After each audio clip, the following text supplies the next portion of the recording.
ባሌ አስከፋኝ፣ ጓደኛ አስከፋችኝ፣ በቃ ተለያየን። ጥሩ ሌላ ሚስት አለች፣ ሌላ ባል አለ፣ ሌላ ህይወት ኤክስፒሪየንስ ታገኛለህ። ለምን ታዝናለህ? ለምን ታዝኛለሽ? በቃ አንድ ባል ጋር ከኖራችሁ ጥሩ ከሆነ፣ ካልሆናችሁ ሌላም ባል አለ፣ ሌላ ሚስት አለች፣ ሌላ ኤክስፒሪየንስ አለ። ከዚህኛው ባል የተገኙ ልጆች ደግሞ ከሌላኛው ባል የሚገኙ ልጆች ሊመጡ ይችላሉ። ያም ጥሩ ነገር ነው። ሰው ማዘን የለበትም። እኛ ብቻ ይሄንን ኤክስፒሪየንስ ክሬቲቪቲያችንን ተጠቅመን ማኖር መቻል ነው። ምንም ነገር ሲፈጠር ያንን ለመልካም ነገር ለበጎ ነገር እንጠቀምበት። አሁን ማርክስ ይህችን የመሰለች የምትወደድ ሴት ትቶ ሌላ ሴት ይወዳል ተብሎ ያውም እንደኛ አይነት ሀገር የመንግስት መመሪያ መሆን የቻለ 1/3 የዓለም ህዝብ የቀየረ የሶሻሊዝምን አስተሳሰብ ያመጣ ድንቅ ፈላስፋ የትዳር ህይወቱ እንደዚህ የተበላሸ ነበር ብሎ ማሰብ በጣም ይከብዳል። በደርግ ጊዜ አሁን ይህንን ነገር ብትናገሩ ያው የቀይ ሽብር እርምጃ ነበር። ምክንያቱም ማርክስ በሁሉ ነገር ፐርፌክት ነው ተብሎ ነው የሚወሰደው። ትጠላህ አንድ ነገር መላ ፍጠር አሉት። እኛ ለአንተ አንድራት፣ አንተን ግን ወድሃለች፣ ለሱ ካልሆነ አላገባም ትላለች። የሚጠይቃት አይ እኔ አላገባም ምርጫ ያሱ ነው ክሬተስ ነው ትላለች።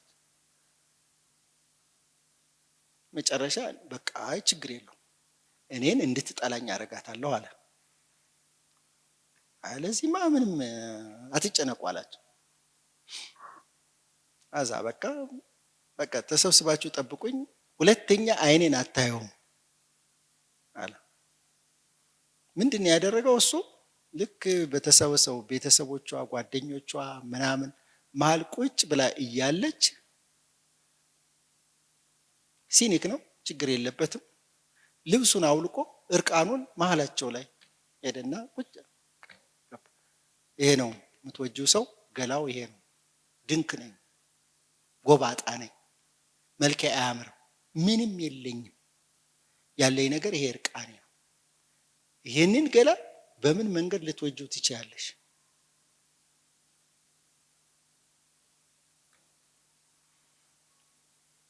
ሂፓርኪያ እንዲያውም ባሰባት ከዛ በኋላ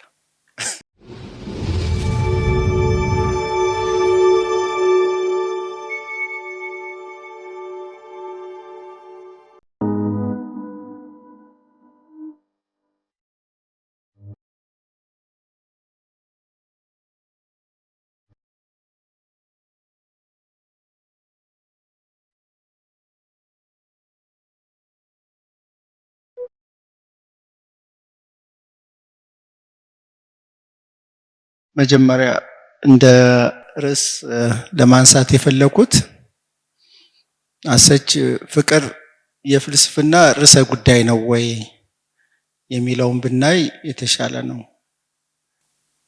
የስነ ጥበብ ሰዎች ከሚያወሩት፣ ሳይኮሎጂስቶች ከሚያወሩት፣ የሃይማኖት ሰዎች ከሚያወሩት በላይ ፍልስፍና ምን ሊጨምር ምን ሊያሳድግስ ይችላል? አዎ መጀመሪያ መረዳት የምንችለው ፍልስፍና ሰው ልጅ ሁሉ የሚመለከት መሰረታዊ ችግር ከሆነ ግዴታ ያንን ነገር ያጠናዋል።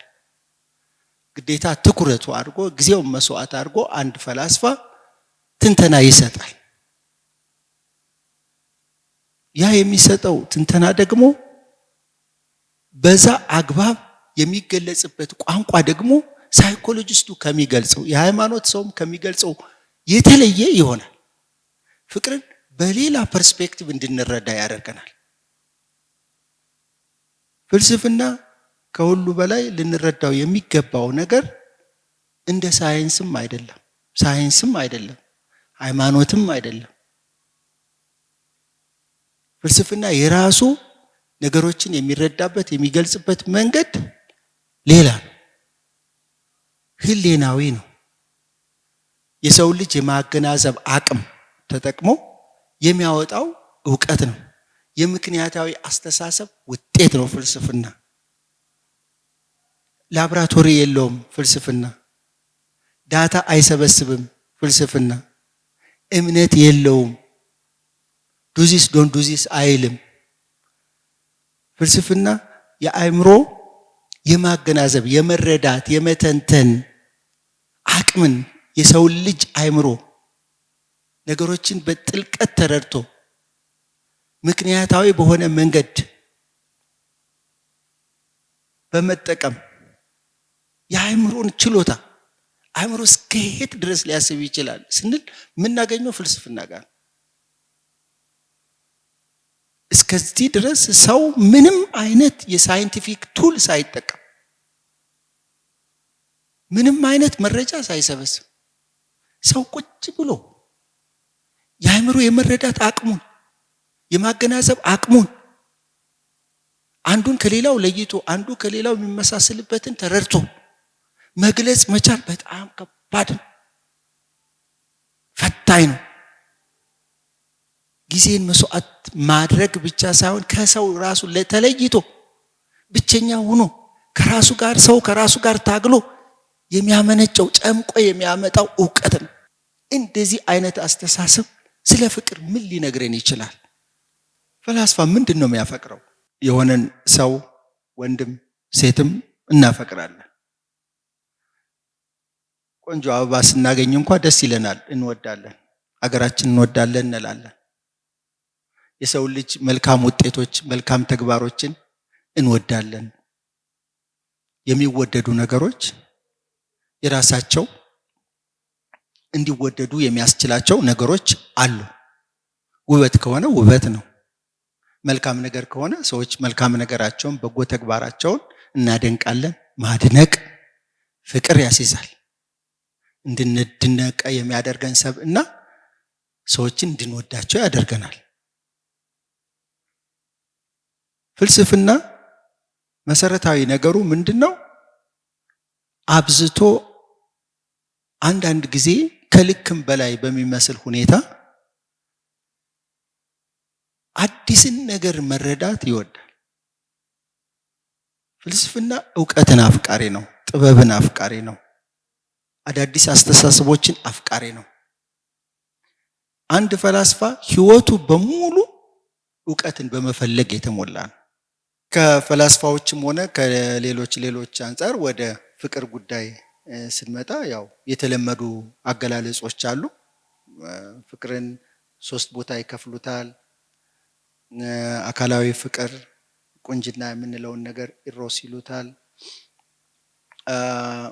ፊሊያ ደግሞ በጓደኞች መካከል ያለ ፍቅር፣ በስራ ባልደረቦች፣ በትግል አጋሮች መካከል ያለን ፍቅር በራሱ መንገድ ይሄ ከተቃራኒ ጾታ ጋር ያለውን አይነት ሳይሆን ለየት ያለ ፍቅር ፊሊያ ይሉታል። እቺ ፊሊያ ፊሎ ምትል ነገር አለች፣ ፊሎሶፊ ምትል ነገር አለች። እንግዲህ ከዛ ጋር የተያያዘ ነው። አጋፔ ደግሞ አለ። አጋፔ ብዙ ጊዜ ራሳቸውን ለሌሎች አሳልፈው የሚሰጡ ሰዎች የሚያሳዩት የበጎነት ተግባር፣ የራሳቸውን ኑሮ ትተው ለሌሎች ኑሮ ለሌሎች ህይወት የሚጨነቁ በጎ ተግባር የሚፈጽሙ ሩህሩህ፣ ደግ፣ ለሰው አሳቢ ሰዎች የሚያሳዩት ሰብእና እሱን ለመግለጽ አጋፔ ይሉታል። አጋፔ በብዛት እነዚህ ከሃይማኖታዊና ስነ ምግባራዊ ህይወታቸው በሙሉ ስነ ምግባራዊ የሆኑ ነገሮች። ስነ ምግባራዊ ስንሆን አንዳንድ ጊዜ ሰልፍ ኢንተረስታችንን ሰልፍለስ እንሆናለን። በቃ ሰዎች ለራሳቸው አይኖሩ። አብዛኛውን ጊዜ ሲዋትቱ የሚውሉት ለሌሎች ነው እና ሞዴል የሚሆኑ ሰዎች፣ ለሌሎች ተምሳሌት የሚሆኑ ትልቅ ተግባር ይሄ ትልቅ አይነት ፈላስፋዎች ትልቅ ዋጋ የሚሰጡት አይነት ፍቅር። ሰዎች ለዚህ መኖር ከቻሉ ይሄ በዲቨሎፕመንታል ሳይኮሎጂ ሰልፍ አክቹዋላይዜሽን የሚባለው ነገር ማለት ነው። ሰው ልጅ መጨረሻ ፍሬ ሲያፈራ ለሌሎች መኖር ይጀምራል። ከህፃንነታችን ጀምሮ በብዛት ጥገኞች ነን፣ ዲፔንደንት ነን። ግን ኢንዲፔንደንት የምንሆንበት ደግሞ ጊዜ ይመጣል። ያችን ጊዜ ለምን አዋልናት? ያቺ ጊዜ ለሌሎች አገልግሎት እስካሁን ስንገለገል ነበር። በቤተሰቦቻችን፣ በሰፈር፣ በአገር ስንገለገል ነበር። ያንን ደግሞ ዋጋ መክፈል መቻል አለብን። መልሰን ህብረተሰብን ማገልገል አለብን። በተለየ ሁኔታ ህብረተሰብን የሚያገለግሉ ሰዎች በቅድስና ተግባራቸው፣ በስነ ምግባር ህይወታቸው ምሳሌ የሆኑ ሰዎችን የነሱን የሰዎችን አጠቃላይ ሰዎችን የሚወዱበትን እንትን አጋፔ ይሉታል። ይሄ ብዙ ጊዜ በፈላስፎችም በሳይኮሎጂስቶችም እንደዚህ አይነት ነገር ይገለጻል። እና ሲግመንድ ፍሩድም እቺ ኢሮስን ጎላ አድርገው ይጠቀሙባታል። እቺ ስጋዊ ፍቅሯ፣ አካላዊ ፍቅር በወንድና በሴት መካከል የሚገኙ ይሄ ሮማንቲክ የሆነውን ነገር ኢሮስ ይሉታል። ለፈላስፎች ይሄ በቃ ተራ ፍቅር ነው። አንዳንድ ጊዜ ማይቆይ ማይጸና ተለዋዋጭ የሆነ ነገር ነው። ስለዚህ ፍቅር ከተባለ ዘላቂ የሆነ ሰዎችን ሁሉ የሚያስተሳስር የአንድና የሁለት ሰው ፍቅር ጉዳይ ወይም የጓደኛ ፍቅር፣ የቤተ ዘመድ፣ የባልንጀራ ፍቅር ሳይሆን ዋናው ደግሞ ለብዙ ሰዎች የሚተርፍ ፍቅር፣ አጋፔ አይነት ፍቅር። ለዛ ፈላስፋዎች ትልቅ ዋጋ ትልቅ ትርጉም ይሰጣሉ። አጠቃላይ ብዙ ቃላቶችን ብንጠቀም እነዚህ አይነት ከታች የተቀመጡት ፍቅርን ምንነት በብዙ አይነት መንገድ የገለጹ ሰዎች አሉ። አንዳንድ ጊዜ ፍቅር ምንድነው ሲባሉ አዎንታዊ ምላሽ መስጠት መቻል ነው። በቃ ፍቅር እኮ ስሜት ነው የሚልም አለ። በቃ ከስሜት ውጭ እኮ ፍቅር የለም፣ ዋናው ነገር ስሜት ነው የሚሏል። አይ የሁለት ሰዎች ሶስት ሰዎች ጥምረት ነው ፍቅር የሚባል። አይ ዋናው ነገር ፍቅር ማለት ብቃት ነው፣ እኛ እንድንወደድ ራሳችንን ብቁ አድርገን መገኘት ነው። እሱ ላይ ነው ዋናው ፍቅር መገለጫው። አለባበሳችንም ቁመና የሚያሳምሩ ነገሮችን በእውቀት ራሳችንን በትምህርት ከፍ ማድረግ፣ በኢኮኖሚ ከፍ ማድረግ እያበቃን ነው ራሳችን ለመወደድ። እሱ ነው ፍቅር ራሱ መገለጫው፣ እሱ ነው። ራሳችንን ማብቃት መቻል ነው ፍቅር ማለት። አይ ለሰዎች ራሱ ተገቢ የሆነውን ይገባታል፣ ይገባዋል ብለን ለሰዎች የምንሰጣቸው አድናቆት፣ አክብሮት እሱ ነው ፍቅር የሚሉም አሉ። አይ ይሄ ነገር ፍቅር በቃ ተፈጥሮ ነው የሚሉም ደግሞ አሉ። አስገዳጅ ነገር ነው። ከፍቅር ውጭ ሰው መኖር አይችልም። በተፈጥሮ ራሱ ማፍቀር አፍቃሪ ሁነን የተፈጠር ነው። ይሄ ኢንቦርን የሆነ ነገር ነው። ጥላቻም ሊኖር ይችላል ምንም፣ ግን ማፍቀር ግዴታ ነው። ሰው ሳያፈቅር መኖር አይችልም። ምክንያቱም ይሄ ከስነ ህይወታችን ከፊዚዮሎጂያችን ጋር የተያያዘ ጄኔቲክ የሆነ ነገር ብለው ዘመናዊ ሳይንስን ተጠቅመው የሚገልጹት ነገር አለ። ስለዚህ በእኛ ውስጥ ያለ ነገር ስነ ህይወታዊ የሆነ ነገር ስለሚያስገድደን ነው የምናፈቅር።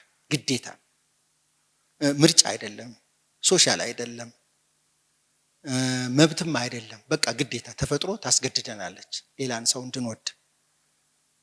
ምክንያቱም በእኛ ሙሉ አይደለም፣ ግማሽ ነን። ወንድ ሴት ሆኖ መኖር በቃ ሙሉ አያደርግም። ከሴት ጋር መኖር ከወንድ ጋር መኖር ነው ሙሉ የሚያደርገን። ሁለቱ ወደ አንድ ሲመጡ ነው ሙሉ የሚያደርገን። ምክንያቱም እኛ ግማሽ ነን።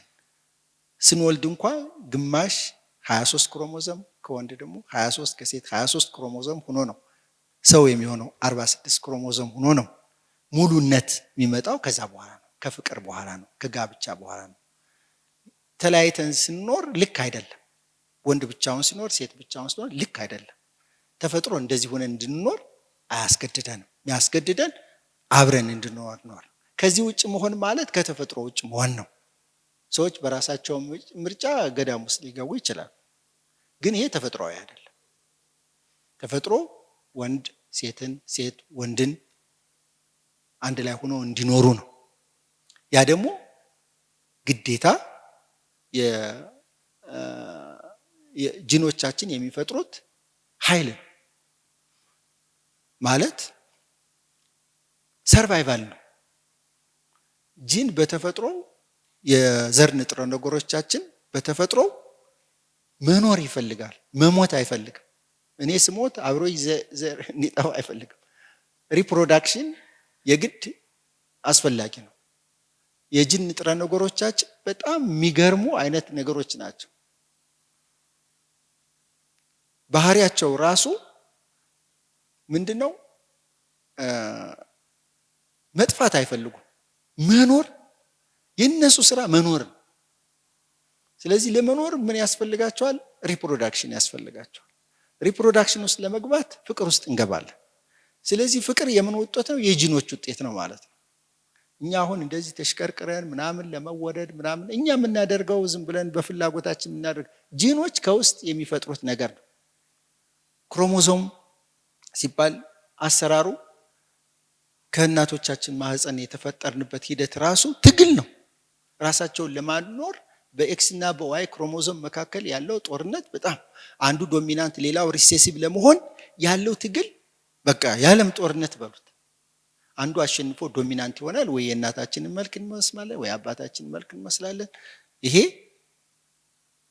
በተከታታይ ለሚፈጠሩ ትውልዶች ኃይል ነው ማለት ነው፣ መገኛ ነው ማለት ነው። ስለዚህ አሁንም በሚቀጥለው ትውልድ ራሱን ሪፕሊኬት ያደርጋል። ግዴታ ነው፣ መኖር ነው የሚፈልገው፣ መጥፋት አይፈልግም።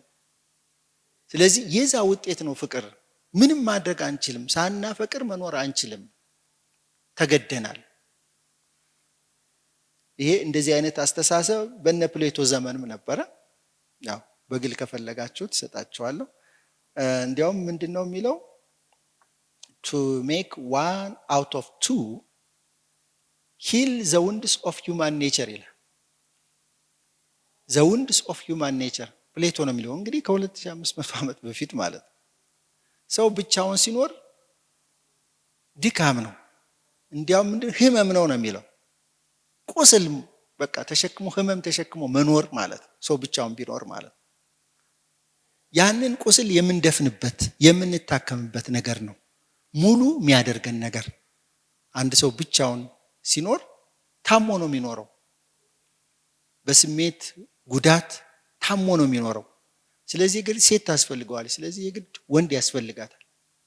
ግማሽ ናታ፣ ሙሉ አይደለችማ፣ ሙሉ መሆን ያስፈልጋታል። ተፈጥሮ የሚያስገድድ ነገር የራሳችንን ቁስል የምናድንበት መድኃኒት የምናገኝበት ሙሉ ሰው የሚያደርገን ነገር ነው።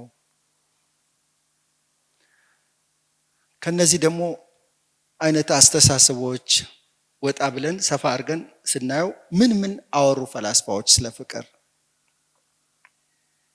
አስደናቂ የሆኑ የፍቅር አስተሳሰቦች እናገኛለን። እንዲህ ፈላስፋ እንደዚህ ነው እንዲህ የሚያስብ አሁንም የምንልበት ሁኔታ ነው።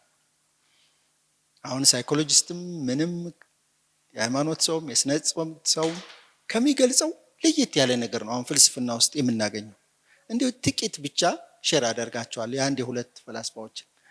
እነዚህ እንግዲህ ለምሳሌ ኤምፒዶክለስን እዚህ ጋር እናገኘዋለን። 400 ምናምን ቢሲ ውስጥ ነው ያለ። እንግዲህ ከዛሬ 2400 500 ዓመት በፊት ማለት ነው።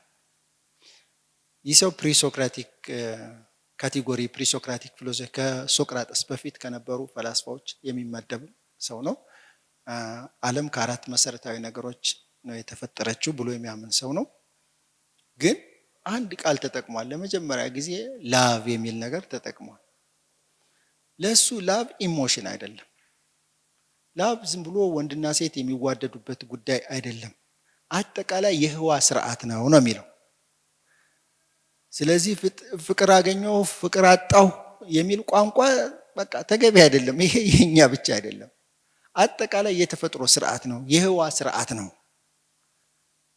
ነገሮች አንድ እንዲሆኑ የሚያደርጋቸው ኃይል አለ። ያ ኃይል ላቭ ይለዋል። ሰዎችን ባይንድ የሚያደርግ ነገር፣ ተፈጥሮን ባይንድ የሚያደርግ ነገር፣ ህይወት ባላቸውም ህይወት በሌላቸውም የሆነ አትራክሽን አለ። ወደ አንድነት ሲመጡ የሆነ ህልውና ያገኛሉ። ያንን ህልውና እንዲያገኙ ምንም ይሁን ምን፣ ውሃም ይሁን ዛፍም ይሁን የሆነ አየርም ይሁን ምንም ይሁን አንድ ነገር ከሌላ ጋራ ተገናኝቶ ነው ህልውና የሚያገኘው። ብቻውን መኖር የሚችል ነገር የለም። አንድ ብቻውን የሚኖር ነገር በምድርም በሰማይም የለም።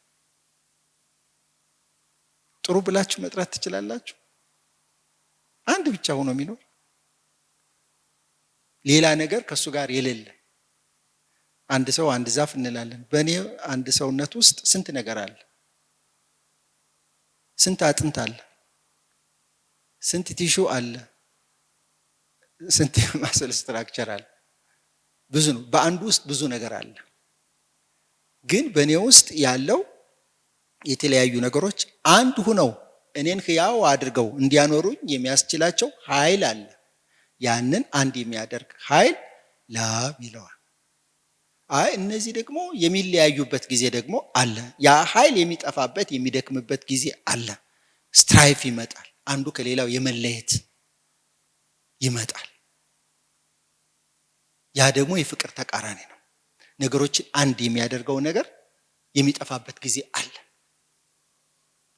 ስለዚህ እኔ አሁን ህያው ያደረገኝን ኃይል አካላቶቼ አቆይተው የመያዝ አቅማቸውን ሲያጡ ይበታተናል። ህልውና አይኖር። ሀርት ቢት ማድረግ አትችልም። ምክንያቱም ብለድ አይደርሳትም፣ ኦክሲጅን አይደርሰው። ኦክሲጅን ፋንክሽናል ላንግ ሳምባ ፋንክሽን ሲያደርግ ነው ኦክሲጅኔትድ ብለድ የሚደርሰው። ሁሉም በየራሳቸው ይደክማሉ፣ ይለያያሉ። ሌላ አይነት የኔ ህይወት ይጠፋና ሌላ አይነት ኤግዚስተንስ ይፈጠራል። ያ ስትራይፍ ነገሮችን የሚለያየው ኃይል። ስለዚህ ሁለት ኃይል ዶሚናንት ኃይል አለ። እነዚህ ደግሞ አስፈላጊ ናቸው። ስለዚህ ስናፈቅርም ጥሩ ነው፣ ስንለያይም ስንጣላም ጥሩ ነው የሚለው። በቃ ይሄ የተፈጥሮ ስርዓት መገለጫ ነገር ነው። የተዋደዱ ሰዎች ተዋደው ሲኖሩ ጥሩ ነው። ሲለያዩ ደግሞ በቃ ይሄ የተፈጥሮ ነገር ነው። እንዲያውም ክሬቲቭ ያደርጋል ይላል። እንዲያውም አንዳንድ ጊዜ እኔ አሁን ብሞት እኔ በሌላ ነገር ኤግዚስት አደርጋለሁ። በእኔ ያሉ ሴሎች በሌላ መንገድ ህያው ሆነው ይኖራሉ። ክሬቲቭ ይሆናል። ሌላ አይነት ማንነት ይዘው ይኖራሉ። ባሌ አስከፋኝ፣ ጓደኛ አስከፋችኝ፣ በቃ ተለያየን። ጥሩ፣ ሌላ ሚስት አለች፣ ሌላ ባል አለ፣ ሌላ ህይወት ኤክስፒሪየንስ ታገኛለህ። ለምን ታዝናለህ? ለምን ታዝኛለሽ?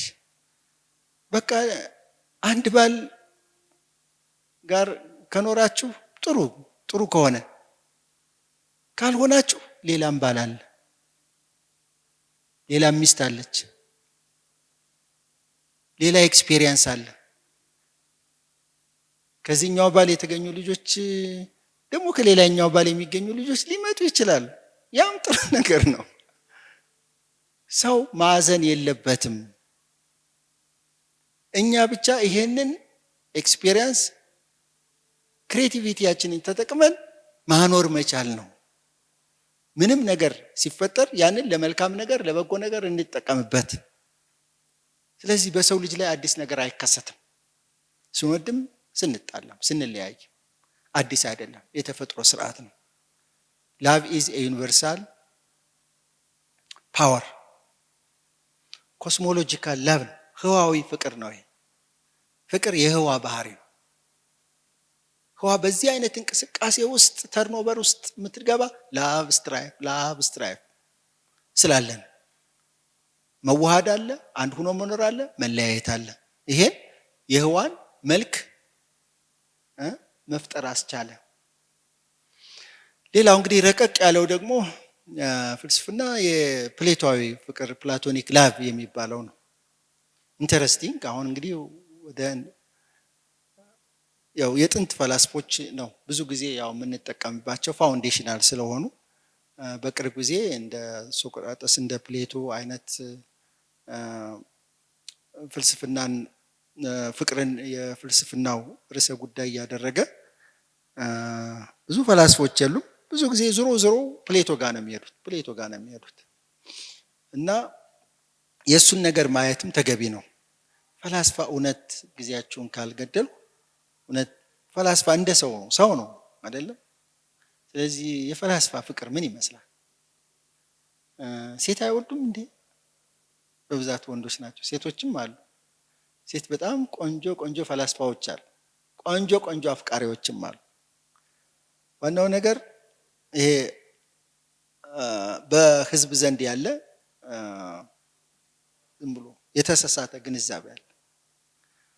እንዲያው ፈላስፋ ለሴት ልጅ ግድ የሌለው የሴት ልጅ ውብ ገላ ማይማርከው ወድሻለሁ ብሎ አብሮ በትዳር ለመኖር የማይችል ነጋ ጠባ በቃ መጽሐፍትን ሲገልጽ የሚውል በሐሳብ ሲናውዝ የሚውል አንድ ነገር ካላወቀ ካላገኘ ሜዳ ይሁን ተራራ ይሁን ጊዜውን የሚያሳልፍ በቃ ዕውቀት ዝም ብሎ የተራበ ጥበብን የናፈቀ አይነት በቃ ለሴት ልጅ ወይም ለወንድ ልጅ ግድ የሌላቸው አድርገን እንረዳ ይሆናል። ግን አይደል። በጣም ልክ እንደ ማንኛውም ህይወት አይነት ህይወት ነው የሚኖሩት። የፍቅር ህይወታቸው እንደ ማንኛውም ለየት አድርገው ደግሞ በተግባር ደግሞ ያሳዩን ፈላስፋዎች አሉ። አንዳንዱ ፈላስፋ ከተራውም ሰውም ደግሞ በጣም ያነሰ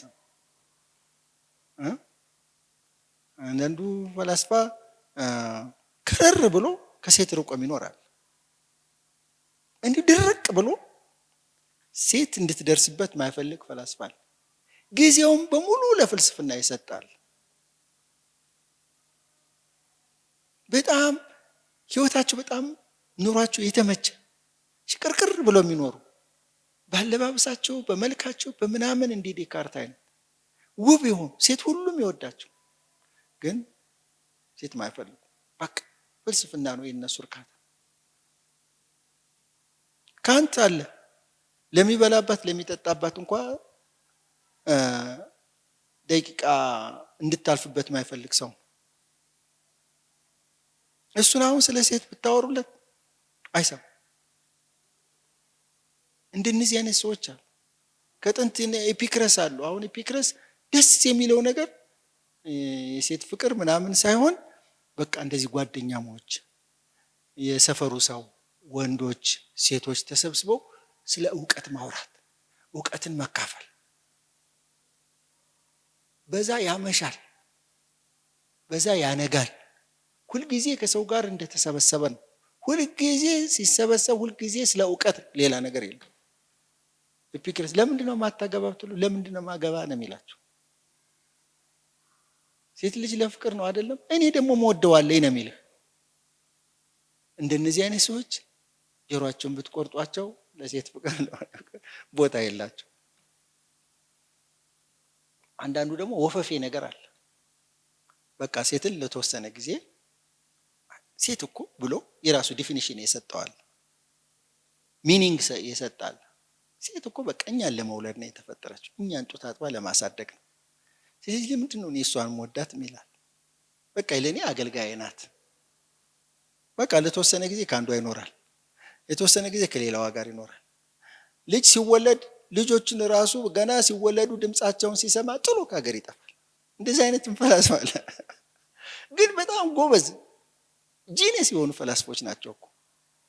በቃ እኔ እንዲህ የህፃን ድምጽ እየሰማሁ እንዴት መፈላሰፍ እችላለሁ ይላል። ና ልጅ ያዝልኝ ብትለው እንዴ አይችልም። ጊዜው እንዲወሰድበት አይፈልግም። ግን ይፈልጋታል። እሷ ለግንኙነት ይፈልጋታል። ምግብ እንድትሰራለት ይፈልጋታል። እንድትንከባከበው ይፈልጋታል። ጾታዊ እርካታ ማድረግ ይፈልጋል።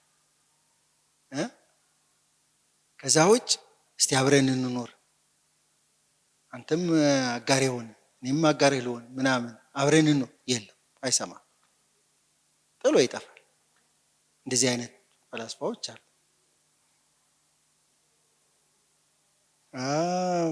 ጥሩ ምሳሌ ደግሞ የሆኑ ፈላስፎች አሉ።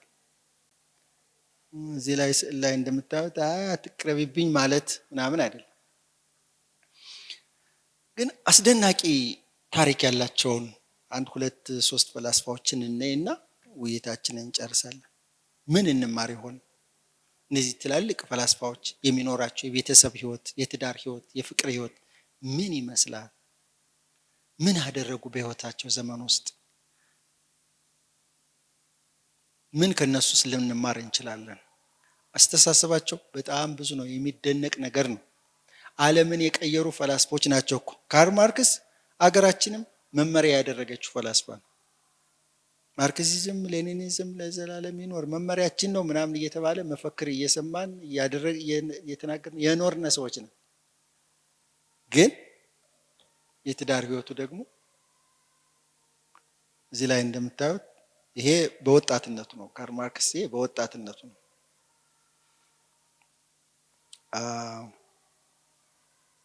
እዚህ ጋር ጃኒ በጣም ቆንጆ ዩኒቨርሲቲ እያለች አብረው የኖሩ በአስተሳሰብ በጣም ማቹር የሆነች እንዲያው በወንድ ዘንድ በጣም የምትፈለግ ወንዶች ሁሉ በጣም የዛን ጊዜ ዩኒቨርሲቲ መምህራን ተማሪው የሚፈልጋት የነበረች ቆንጆ ሴት ናት። ግን እሱ ይሄ ሙር የሚባል ጠቆር ያለ እስኪኑ ትንሽ ጠቆር ያለ ሰው ግን በአስተሳሰቡ ዳይናሚክ ስለሆነ ወደደችው። ሌሎች ወንዶችን እርግፍ አድርጋ ከሱ ጋር መኖር ጀመረች። እሱም በጣም ነው የሚወዳት። 7 ልጅ እስከ መውለድ ደረሱ። አንዱም አልኖረም። ይሄ ከልጅነት ዘመናቸው ጀምሮ የነበረ ፍቅራቸው መጨረሻ ግን በጣም አሳዛኝ ታሪክን ይዞ መጣ። አሁን ማርክስ ይችን የመሰለች የምትወደድ ሴት ትቶ ሌላ ሴት ይወዳል ተብሎ ያውም እንደኛ አይነት ሀገር የመንግስት መመሪያ መሆን የቻለ 1/3 የዓለም ህዝብ የቀየረ የሶሻሊዝምን አስተሳሰብ ያመጣ ድንቅ ፈላስፋ የትዳር ህይወቱ እንደዚህ የተበላሸ ነበር ብሎ ማሰብ በጣም ይከብዳል። በደርግ ጊዜ አሁን ይህንን ነገር ብትናገሩ ያው የቀይ ሽብር እርምጃ ነበር። ምክንያቱም ማርክስ በሁሉ ነገር ፐርፌክት ነዋ ተብሎ ነው የሚወሰደው። እኔ ድሮ ትንሽ ሰርቫይቭ ማድረግ ቻልኩና 3ኛ ዓመት ስጨርስ 4ኛ ዓመት ስገባ ከዚህ በኋላ ስመረቃለሁ። ምክንያቱም መባረር ነው በየጊዜው። ወደ 40 አካባቢ ገባን፣ 7 ቀረ። ትንሽ ኮንፊደንስ መጣና በቃ በሁሉ ነገር ማርክስ አለ። ብዙ ፈላስፎች እንማራለን፣ ዞሮ ማርክስ አለ እና እንዲሁ ደፈር አልኩና ፕሮፌሰር መሳይ ከበደ ነበሩ። የሆነ ነገር ጠየቋቸው። what makes Marcus to be a yardstick for other philosophers? why we absolutize him ምናምን ያልኩት። ሌላ ፈላስፋ የፈለገ ነገር ይናገር በማርክስ ክሪቲሳይዝ አድርጉት ነው የምንባለው። ዞሮ የፈለገ አይነት ፈላስፋ እንማር በማርክስ ተቹት፣ በማርክስ አስተሳሰቡ ስህተት መሆኑን አሳዩ ነው የምንባለው። ያንን ጥያቄ ደፈር ስጠይቅ ኤሌክትሪክ እንደነካው ነዘረው።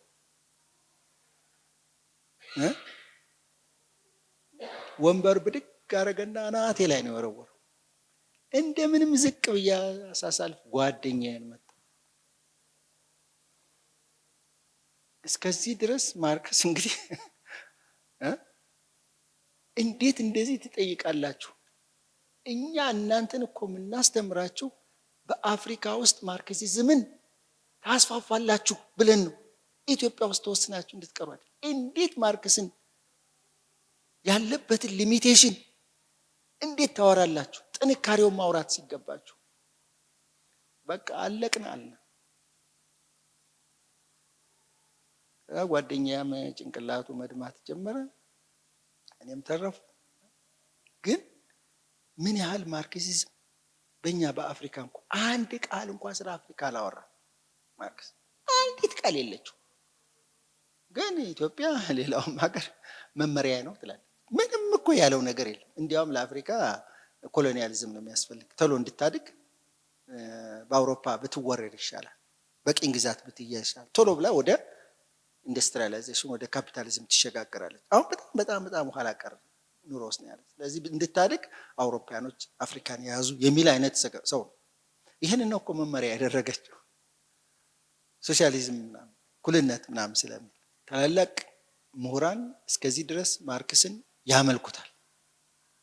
ይህ መመለክ ደረጃ የደረሰ ሰው ግን የግል ህይወቱ በጣም የሚያሳዝን፣ በድህነት መኖሩ ብቻ አይደለም፣ የሚበሉት እያጡ እኮ ሰው በብድር ያስቸገረ ሰው ነው። ማርክስ እኮ ጓደኛውን በብድር ያስቸገረ፣ ድንች ገዝቶ አንድ ቀን በልቶ ለማደር በጣም የተቸገረ ሰው ነው። ግን ትልቅ አይዲያው ጃኒ ራሱ የምታደንቀው ለዚህ ነው። ጃኒ የወደደችው ለዚህ ነው፣ እውቀቱ። ይሄ ለሰው ልጅ ይተርፋል፣ የሰው ልጅ ከጭቆና ከካፒታሊዝም ስርዓት የሚያመጣ እውቀት ያለው ማርክስ ብቻ ነው። እሱን አገለግለዋለሁ፣ ከሱ ጋር አብሬ እኖራለሁ። ዓላማው ትልቅ ነው፣ ዓላማው ትክክል ነው። አያችሁ፣ የወደደችበት መንገድ መልኩ አይደለም፣ ሀብቱ አይደለም፣ ሌላው ነገር አይደለም፣ ሐሳቡ፣ እውቀቱ። ሐሳቡ ገዝቶኛል፣ ሐሳቡ አሸንፎኛል፣ ትክክል ነው፣ እኔም እደግፈዋለሁ፣ አብሬው እሆናለሁ። የሷም እውቀት ቀላል አይደለም። ይሄ በጣም ሁለቱን ያስተሳሰረ የልጅነት ፍቅር፣ በሐሳብ የዳበረ በእውቀት በዓላማ አንድ ያደረገ ፍቅር ግን መጨረሻ ማይሆን ነገር ውስጥ ገባ።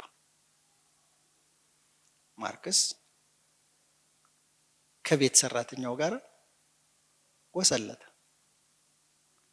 የቤት ሰራተኛው ጃኒ ወጣ ስትል ከቤት ሰራተኛው ጋር ይውላለክ። እሱ አንዴ ትኩስ ነገር ስታቀርብለት ጊዜ ነው መሰል ወጣ ስትል ሰራተኛውን የቤት ሰራተኛው ጋር ለካ ለረጅም ጊዜ ኖረዋል። እቺ የሚወዳት ሚስቱ እያለች ግን የቤት ሰራተኛው ጋር ይተኛል። ፈላስፋ እንዴት እንደዚህ ያደርጋል? በቃ ያደርጋል። ማርክስ አደረገው። ማርክስን የሚያክል ፈላስፋ አደረገው። ማርክስ እኮ ፈላስፋ ብቻ ሳይንቲስትም ነው እኮ። ኢኮኖሚክስ እኮ ቤዚክ የሆኑ ፋንዳሜንታል ቶትስን እኮ ኢንትሮዲዩስ ያደረገ ሰው ነው። ብሪሊያንት ሰው ነው። በዓለም ላይ 3 ጂነሶች አሉ የተባለው አንዱ እሱ ነው። ይህን የመሰለ እውቀት እያለው ግን ትዳር ላይ ፌል አደረገ። አሁን እዚህ ጋር የሚያስደስታችሁ ነገር ምንድነው? ጃኒ እሱን ትታ መሄድ አልፈለገችም። ፈላስፋ ስትሆኑ ትርጉም ሰጣችሁ ነው። ምንም ነገር ትዳርም ይሁን ትርጉም ሰጣችሁ ነው። ዝም ብሎ አካላዊ ፍቅር ቢሆን አያችሁ ትታችሁ ትሄዳላችሁ። እሷ የወደደችው ግን በእውቀቱ ነው፣ በሐሳቡ ነው። ለዓለም ይጠቅማል። ይህ ሰው ለዓለም እንዴት ጥየው እሄዳለሁ? ዓለም ማጣት የለባትም እሱን። ስለዚህ ይቅር ብየው እኖራለሁ ከሱ ጋር። አብራ ከሱ ጋር ለመኖር ቻለች። ለምን? ፍልስፍናው ስላስገደዳት፣ ፍልስፍናዋ ስላስገደዳት። የፈላስፋ ፍቅር ከእውቀት ጋር ያለ ፍቅር ነው። የፈላስፋ ፍቅር ከአካል ውበት ጋር አይደለም፣ ከሐሳብ ጋር ነው፣ ከዓላማ ጋር ነው። ያ ደግሞ አይነቀንቀው፣ ምንም ነገር አይነቀንቀው። ኋላ እኮ እንዲያውም ሲጋለጥ፣ ነገሮቹ ሲጋለጡ የበለጠ ሲወጡ፣ ማርክስም ከሞተ በኋላ ምንም ከሆነ በኋላ ነገሮች እየተጋለጡ ማርክስ ከቤት ሰራተኛው ከሷ ጋር መማገጥ ብቻ አይደለም፣ ከሷ ጋር መወስለት ብቻ አይደለም፣ ልጅ ወልዷል።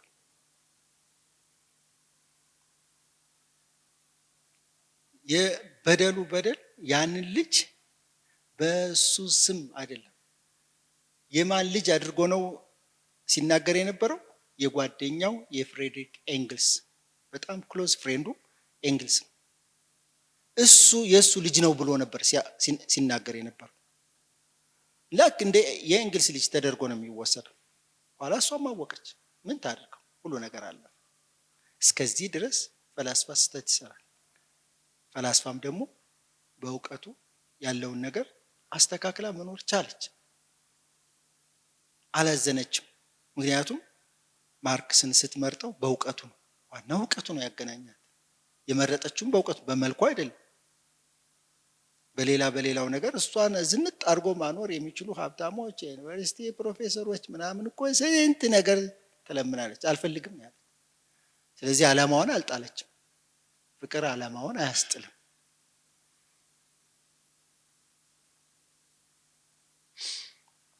እነዚህ የጥንት ፍቅረኞች ናቸው። ሲኒክ ፈላስፋዎች ናቸው። ክሬተስ፣ ሂፓርኪያ ይባላል። ሲኒክ ፈላስፎች ኑሯቸው መንገድ ላይ ነው። በተለይ ደግሞ ሶቅራጠስን በማድነቅ ሶቅራጠስን ህዝቡ ወስኖ በአሰቃቂ ሁኔታ እንዲገደል ማድረጉ ህዝቡን ጠልተው ነው መንገድ ላይ መኖር የጀመሩት። ከዚህ ህዝብ ጋር አንተባበርም፣ እኛ ህሊናችን ንጹህ አድርገን መኖር ነው የምንፈልገው ብለው መንገድ ላይ ወደቁ። ክሬተስ መንገድ ላይ ነው የወደቀው። የሚገርመው ነገር ክሬተስ ምንም የሚወደድ አካላዊ ነገር የለው። ፊዚካሊ ዲፎርምድ ነው። በጣም አጭር፣ እንደገና ሰውነቱ ወጣ ገባ የሆነ ጎባጣ የሆነ ምንም ሴት ልጅ የሚስብ ነገር የለው። ምንም ነገር ሰውነቱ እንደዚህ በጣም የተጣመመ ድንክ የሚባል ሰው። በእርግጥ ቤተሰቦቹ በጣም ሀብታሞች ናቸው። ሀብታም የነበሩ ነው። በውርስ ያገኘውን ሀብት በሙሉ የወርቅ ገንዘብ በሙሉ እዚህ ላይ ስዕሉ ላይ እንደምታዩት በትኖ ነው ወደ ፍልስፍና የገባው። በቃ እኔ ይሄን ሀብት አልፈልግም፣ እኔ የምፈልገው የሚጠቅመኝም እውቀት ነው፣ ይህን ዓለም ማሸንፈው በእውቀት ነው እንጂ በገንዘብ አይደለም ብሎ ወደ ፍልስፍና የገባ ሰው። ከሀብት አኳያ የሀብት ችግር የለበትም። ሂፓርኪያም በጣም ዝነኛ የሆነ በጣም ትልቅ ስም ያለው ሀብታም የሆነች ሀብታም ቤተሰብ ነው የተወለደችው። እቺ ሴት ከፍቅር አኳያ በጣም ብዙ የሚጠይቃት ሰው ነበረ፣ ተጠይቃለችም። ግን ምርጫዋን ማን አደረገች? ክሬተስን አደረገች። ለምን? ክሬተስ ደስ የሚል ሰው ስለሆነ። እሱ እኮ መንገድ ላይ እኮ እንደ ውሻ የሚኖር ሰው ነው። እዛ ላይ መንገድ ላይ ግን እውቀት አለ። እዛ ላይ እኮ መፈላሰፍም አለ። መንገድ ላይም ወድቆ አደባባይ ላይ ወድቆ እየተፈላሰፉ መኖርም አለ። ያንን ነው ፕራክቲስ የሚያደርገው። ከህብረተሰብ ጉድፍ ራሳቸውን ነፃ አድርገው ነፃ ህሊና ይዘው አዳዲስ በሚያገኟቸው እውቀቶች ደስ እየተሰኙ ነው የሚኖሩ። ሰው እንደ ውሻ ለውሻ ብሎ የጣለውን ነገር ያንን ይበላሉ፣ ችግር የለም። ሲርባቸው ደግሞ ይለምናሉ፣ ችግር የለም፣ ይኖራል፣ ደስ ብሏቸው ይኖራል። ለልብስ አይጨነቁም፣ ቡትቶ ምናምን ነገር ነው የሚለብሱት። ይሄንን መንገድ የወደቀ ሰው ነው ያፈቀረችው ሂፓርኪያ። ለምን? ትምህርቱ ትክክል ነው ብላ ስላሰበች። የነሱ ህይወት ነው ትክክል። አሁን ግሪክ እየኖረችበት ያለው ነገር ስህተት ነው። ሰዎች አሁን እየኖሩበት ያለው መንገድ ልክ አይደለም። ትክክለኛው ነገር ሰዎች በእውቀት የሚኖሩት ፈላስፎች የሚኖሩት ነገር ነው። ስለዚህ ክሬተስን መርጫለሁ አለች። በጣም ከፍተኛ ነውጥ ተፈጠረ ቤተሰብ ውስጥ። እንዴት ሊሆን ይችላል? እንዴት እሱን ተወጀዋለች? እንዴ ብትወጂ እንዴት እሱን ተወጀዋለች? በቃ ወደድኩት። የእሱ እውቀት ነው ትክክለኛ እውቀት፣ የእሱ አስተምሮ ነው ትክክለኛ። ተማረከች። ከፍ ያለው ነገር እሱ ጋር ያለው እውቀት ነው። እሱን ሚስ ማድረግ አልፈልግም። ከዛ እንዲያውም ቤተሰቦቿ ምን ተሰብስበው ኧረ እባክህ አንተ ፈላስፋ ነህ፣ እውቀት አለ፣ እንዲያው እንድትጠላህ አንድ ነገር መላ ፍጠር አሉት። እኛ ለአንተ አንድራት፣ አንተን ግን ወድሃለች፣ ለእሱ ካልሆነ አላገባም ትላለች። የሚጠይቃት አይ እኔ አላገባም፣ ምርጫ ያሱ ክሬተስ ነው ትላለች። መጨረሻ በቃ አይ ችግር የለው እኔን እንድትጠላኝ አረጋታለሁ አለ። ለዚህማ ምንም አትጨነቁ አላቸው። አዛ በቃ ተሰብስባችሁ ጠብቁኝ፣ ሁለተኛ አይኔን አታየውም አለ። ምንድን ነው ያደረገው? እሱ ልክ በተሰበሰቡ ቤተሰቦቿ ጓደኞቿ ምናምን መሀል ቁጭ ብላ እያለች፣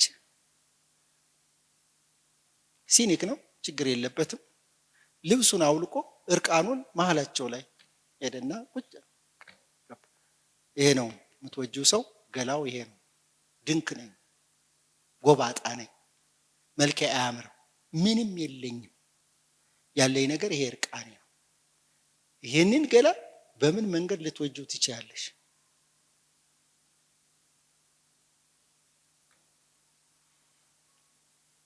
ሂፓርኪያ እንዲያውም ባሰባት ከዛ በኋላ እርቃኑን ነው እኮ ምንም የሸፈነው ገላውን የሸፈነው ምንም ነገር የለም። በቃ በዛ ደንግጣ ትተወኛለች ብሎ ነው እሱ። ግን ሳያስበው ማሳየት የሌለበትን ነገር አሳየን። የበለጠ እንዲያውም የበለጠ ወደደችው ከዛ በኋላ። በቃ የፈለገን ብታረጉ እኔ ማገባው እሱን ነው፣ ከሱ ጋር ነው የምኖር። አዛ በቃ መንገድ ላይ አብራው መኖር ጀመረች። አብራው ፍልስፍና መማር፣ አብራው የፍልስፍና እውቀትን ለሌሎች በቃ ሁሉ ነገራቸው መንገድ ላይ ሆነ። ግንኙነታቸውን መንገድ ላይ ሆነ። ቤት የለ ምን የለ ምን የለ ምን የለ፣ ሆነች ቦታ ሄዳሉ፣ የፍቅር ግንኙነት ያደርጋሉ። ሰው እያያቸው፣ አዎ ሰው እያያቸው። ሀፍረት የሚባል ነገር ሰው ያመጣብን ጣጣ ነው። ሀፍረት ልብስ እንዳመጣብን ልብስ ይሄንን ገላችንን ሸፍኖ ውስጣዊ ማንነታችንን ደብቆ የያዘን ነገር ለምን አከብረዋለሁ? እንዲያውም ውሸታሞች፣ ዘራፊዎች ምኖች ናቸው ቆንጆ ልብስ ያላቸው። እውነተኞች እንደዚህ ሆነው መኖር ይችላሉ፣ ነፃ ሆነው መኖር ይችላሉ። በቃ በመንገድ ላይ ጋብቻቸውን አደረጉ። ግንኙነታቸውን መንገድ ላይ ብቻ አይደለም፣ ልጆቻቸውን መንገድ ላይ ወለዱ። ነፃ ሆነውም እንደነሱ ሆነውም እንዲያድጉ አደረጉ። አንድ አደረጋቸው። እሱም በጣም ዝነኛ ሆነ። እሷ ደግሞ እንዲያውም በተለይ ታች እንደምታዩት እንደዚህ አይነት ህይወታቸው ሁለቱ ሳይለያዩ እስከ እርጅና መኖር ቻሉ። ዋናው ነገር ደግሞ ሪቮሉሽነር ሆነች። ሴቶችን ማንቃት ተያያዘችው። ሴቶች ከቤት ውጡ፣ እናንተ ቤት አገልጋይ ብቻ ሆናችሁ መኖር የለባችሁም፣ እንደ ወንድ እኩል ናችሁ። ሁልጊዜ ህፃናትን ተንከባካቢ፣ ምግብ አብሳይ ምናምን ሆናችሁ መኖር የለባችሁም፣ አደባባይ ውጡ እያለች በሄደችበት ቦታ ሁሉ ሴቶችን በማንቃት ራሳቸውን ሆነው እንዲኖሩ ለወንድ ጥገኛ እንዳይሆኑ የማድረግ ከፍተኛ ስራ ዝነኛ ሆነች። እስካሁን ድረስ በግሪክ ዘንድ የእሷ ትልቅ ተግባር እየታወሰ ይኖራል። የመጨረሻው የምናየው እንግዲህ ይሄን ሰው ነው። አቤላርድ ነው። ከኤሎሲ ጋር የነበረው ፍቅር ነው። አቤላርድ በጣም የታወቀ መካከለኛው ዘመን ድንቅ ፈላስፋ ነው። ብዙ አዳዲስ በሎጂክ፣ በሜታፊዚክስ፣ በምን በተለይ ደግሞ በቲዮሎጂ ትልቅ ድንቅ ነገርን ድንቅ ሀሳቦችን እስካሁን ድረስ ጥቅም ላይ የዋሉ ሀሳቦችን ያመጣ ፈላስፋ፣ አደገኛ ደግሞ ሰባኪ። ሃይማኖታዊ እውቀቱ እጅግ በጣም ከፍተኛ፣ በሺህ የሚቆጠር ህዝብ ተሰብስቦ የሚሰማው ድንቅ ፈላስፋ ነው። ድንቅ የሃይማኖት መምህር ነው። ይህ ሰው ግን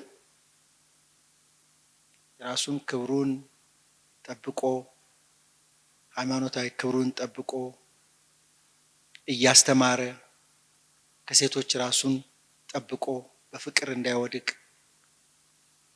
ራሱን ጠብቆ ለብዙ ዘመን እስከ 40 ዓመት እድሜው ድረስ መኖር ቻለ።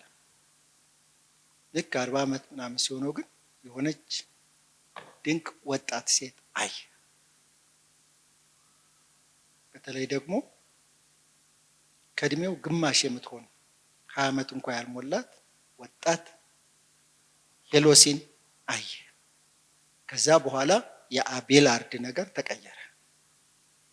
ጊዜውን በፍልስፍና ላይ በሃይማኖት ትምህርት ላይ የሚያጠፋው ነገር እየቀነሰ የእሷ ጥገኛ በእሷ ፍቅር ራሱን እስኪስት ድረስ በፍቅር ወደቀ። እጅግ በጣም ቆንጆ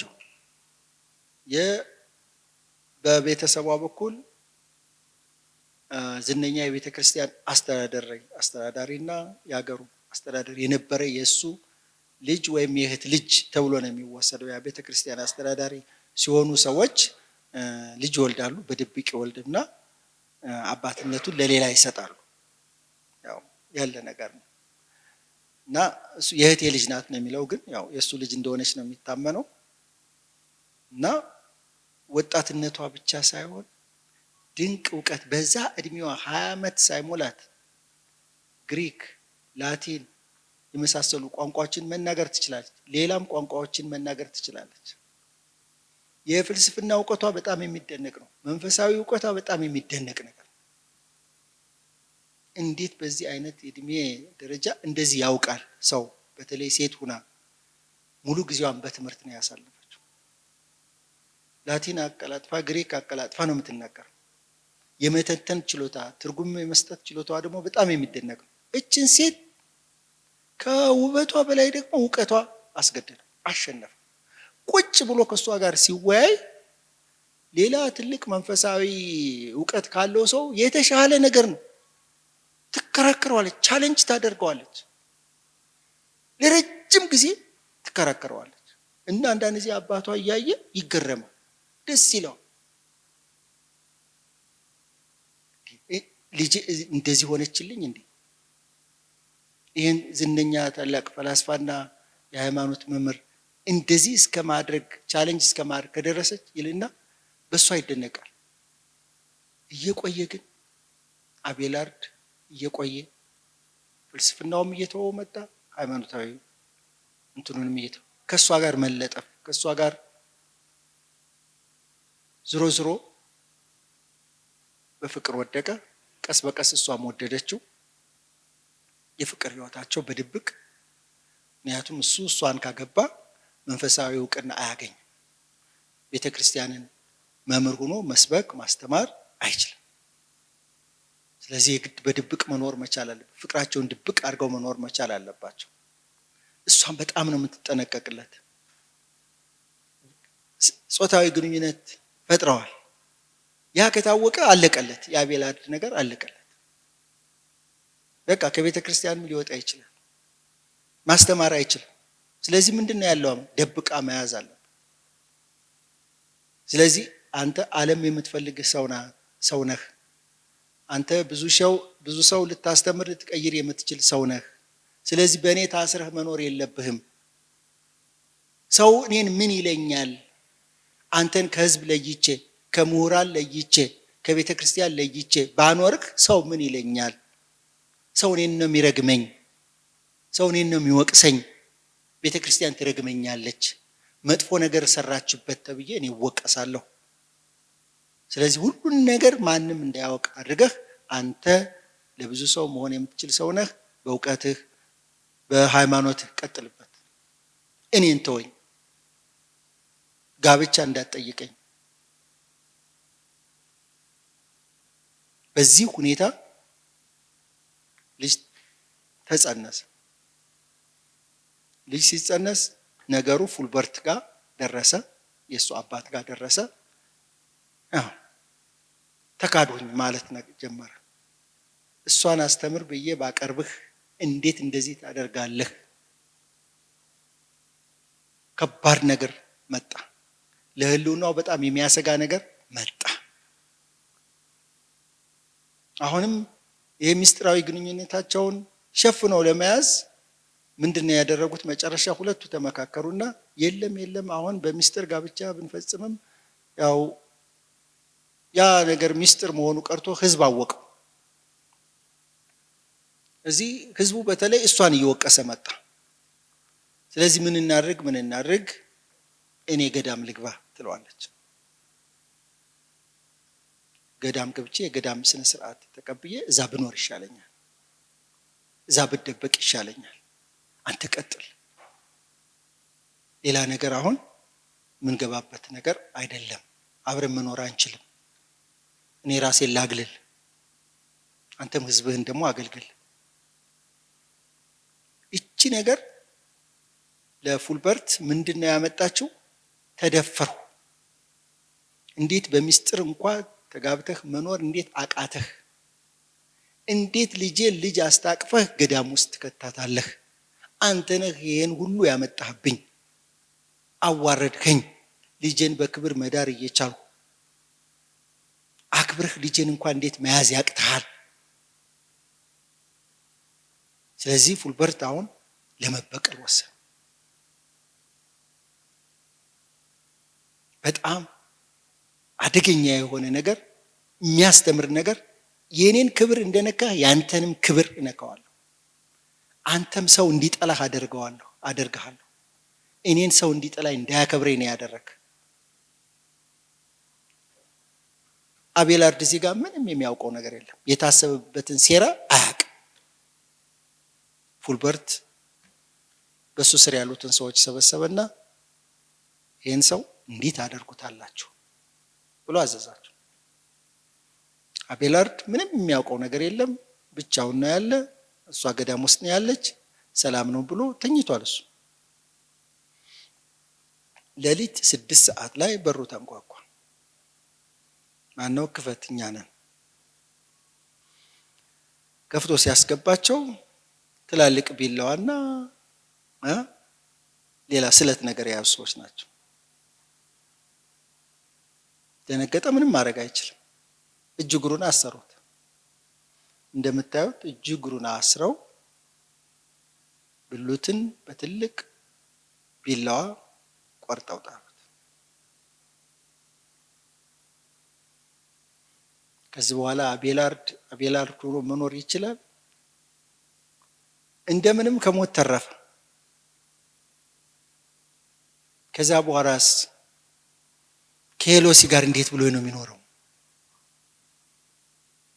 ይሄ ሁሉ ነገር ደግሞ ሄሎሲ ያለችበት፣ ይህን ጋብቻ መፈጸም የለብንም ታስወቅሰኛለህ እያለች ጋብቻ እንዳይፈጽሙ ያደረገች፣ ጋብቻቸው ፎርማል እንዳይሆን እያደረገች፣ ህዝብ እየፈለገ እንዴት እኔ ለግሌ አደርግሃለሁ?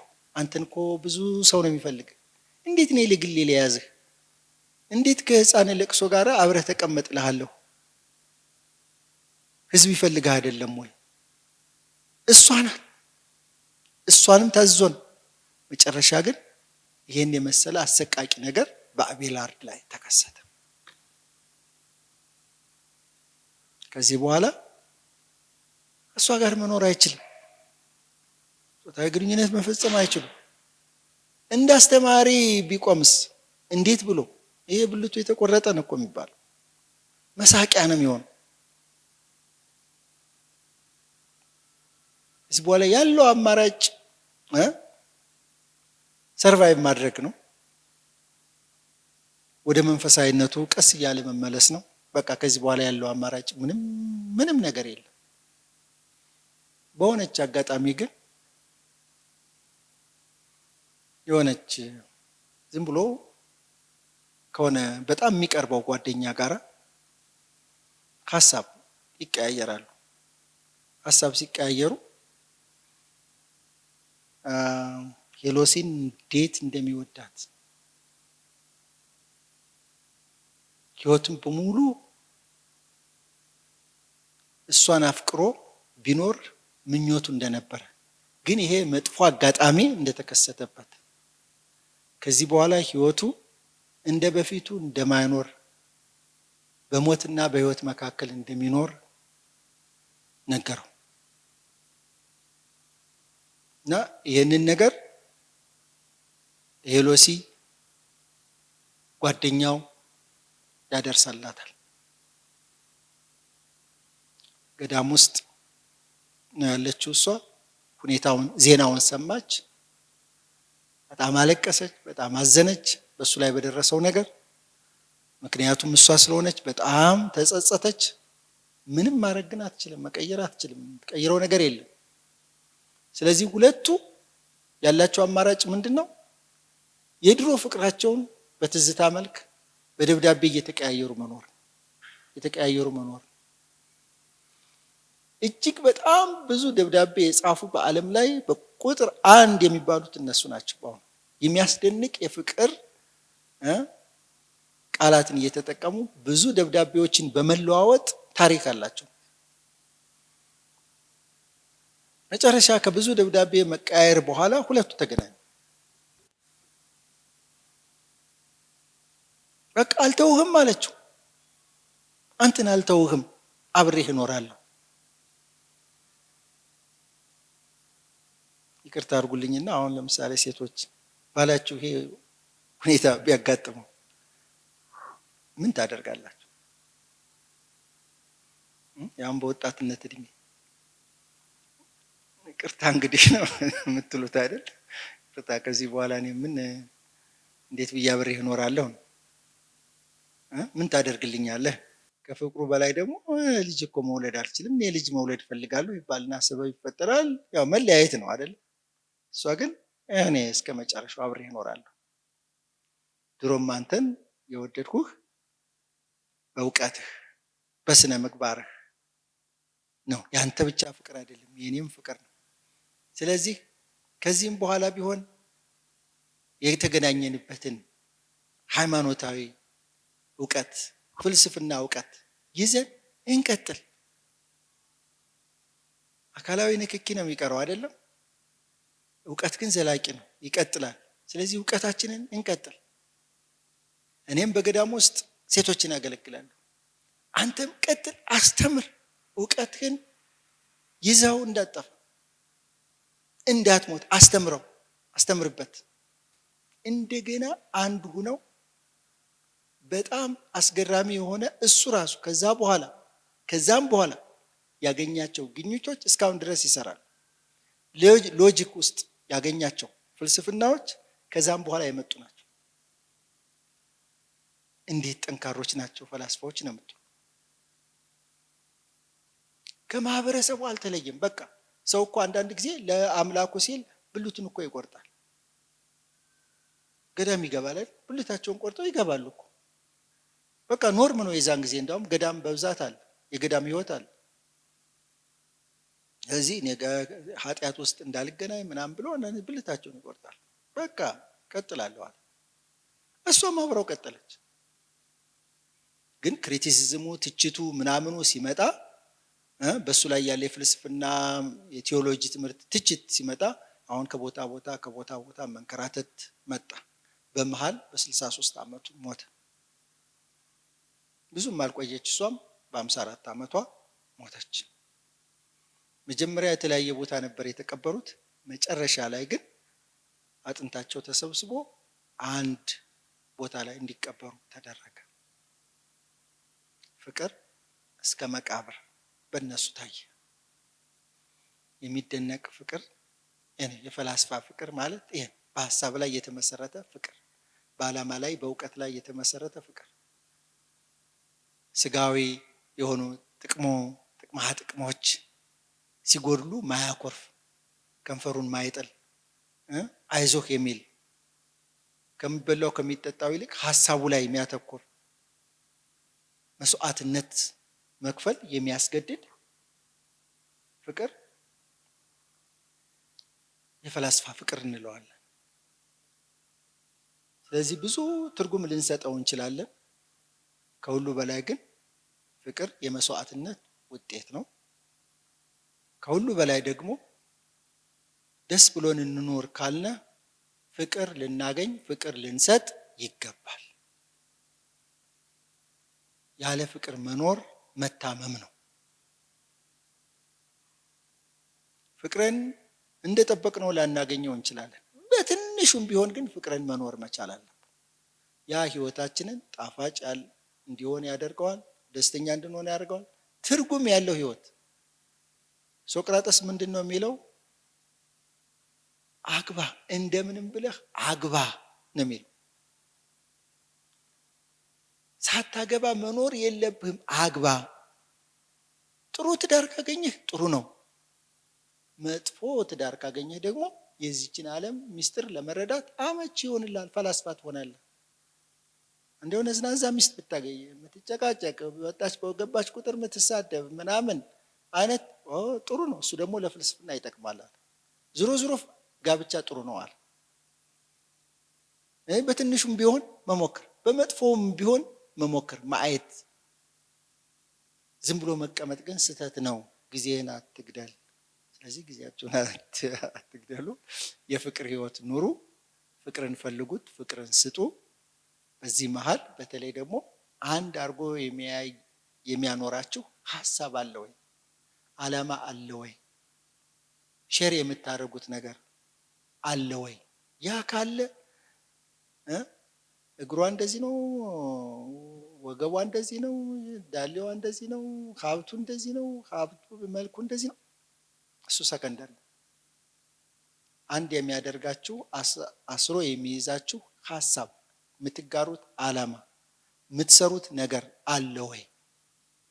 እሱ ነው የፈላስፋ ህይወት። የፈላስፋ ፍቅር የሚባለው በሐሳብ ላይ የተመሰረተ ፍቅር፣ ቁሳዊ ነገር አይደለም። ቁሳዊማ ሊጠፋ ምንም ሊል ይችላል። አብሮ የሚዘልቅ ግን የሐሳብ አንድነት፣ ጥሩ ዓላማ፣ ዕውቀት የተሞላበት በውይይት የምታዳብሩት ምክንያታዊ የሆነ ዘርፈን እንብላ አይደለም፣ ዘርፈን እንበልጽግ አይደለም። እሱ ትክክለኛ ሐሳብ አይደለም። እሱ ያጣላል። ግን በእውነተኛው ነገር ተሳክሎልን እንደዚህ አይነት እኮ ህይወት መኖር እንችላለን ብላችሁ አቅዳችሁ የምትኖሩት በእውቀት ላይ በምክንያታዊነት ላይ የተመሰረተ ህይወት መኖር መቻል ትክክለኛ ህይወት ነው፣ የፍቅር ህይወት ነው። አጠቃላይ ለሰጣችሁኝ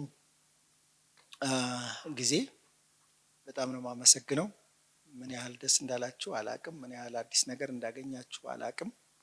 ምናልባት ጥያቄዎች ካሏችሁ ወይም የምትጨምሩበት ሐሳብ ካላችሁ፣ ተሳስተሃል እዚህ ጋር የምትሉት ነገር ካላችሁ የተወሰነ ደቂቃ ለእናንተ እሰጣለሁ። እኔ ጨርሻለሁ። አመሰግናለሁ።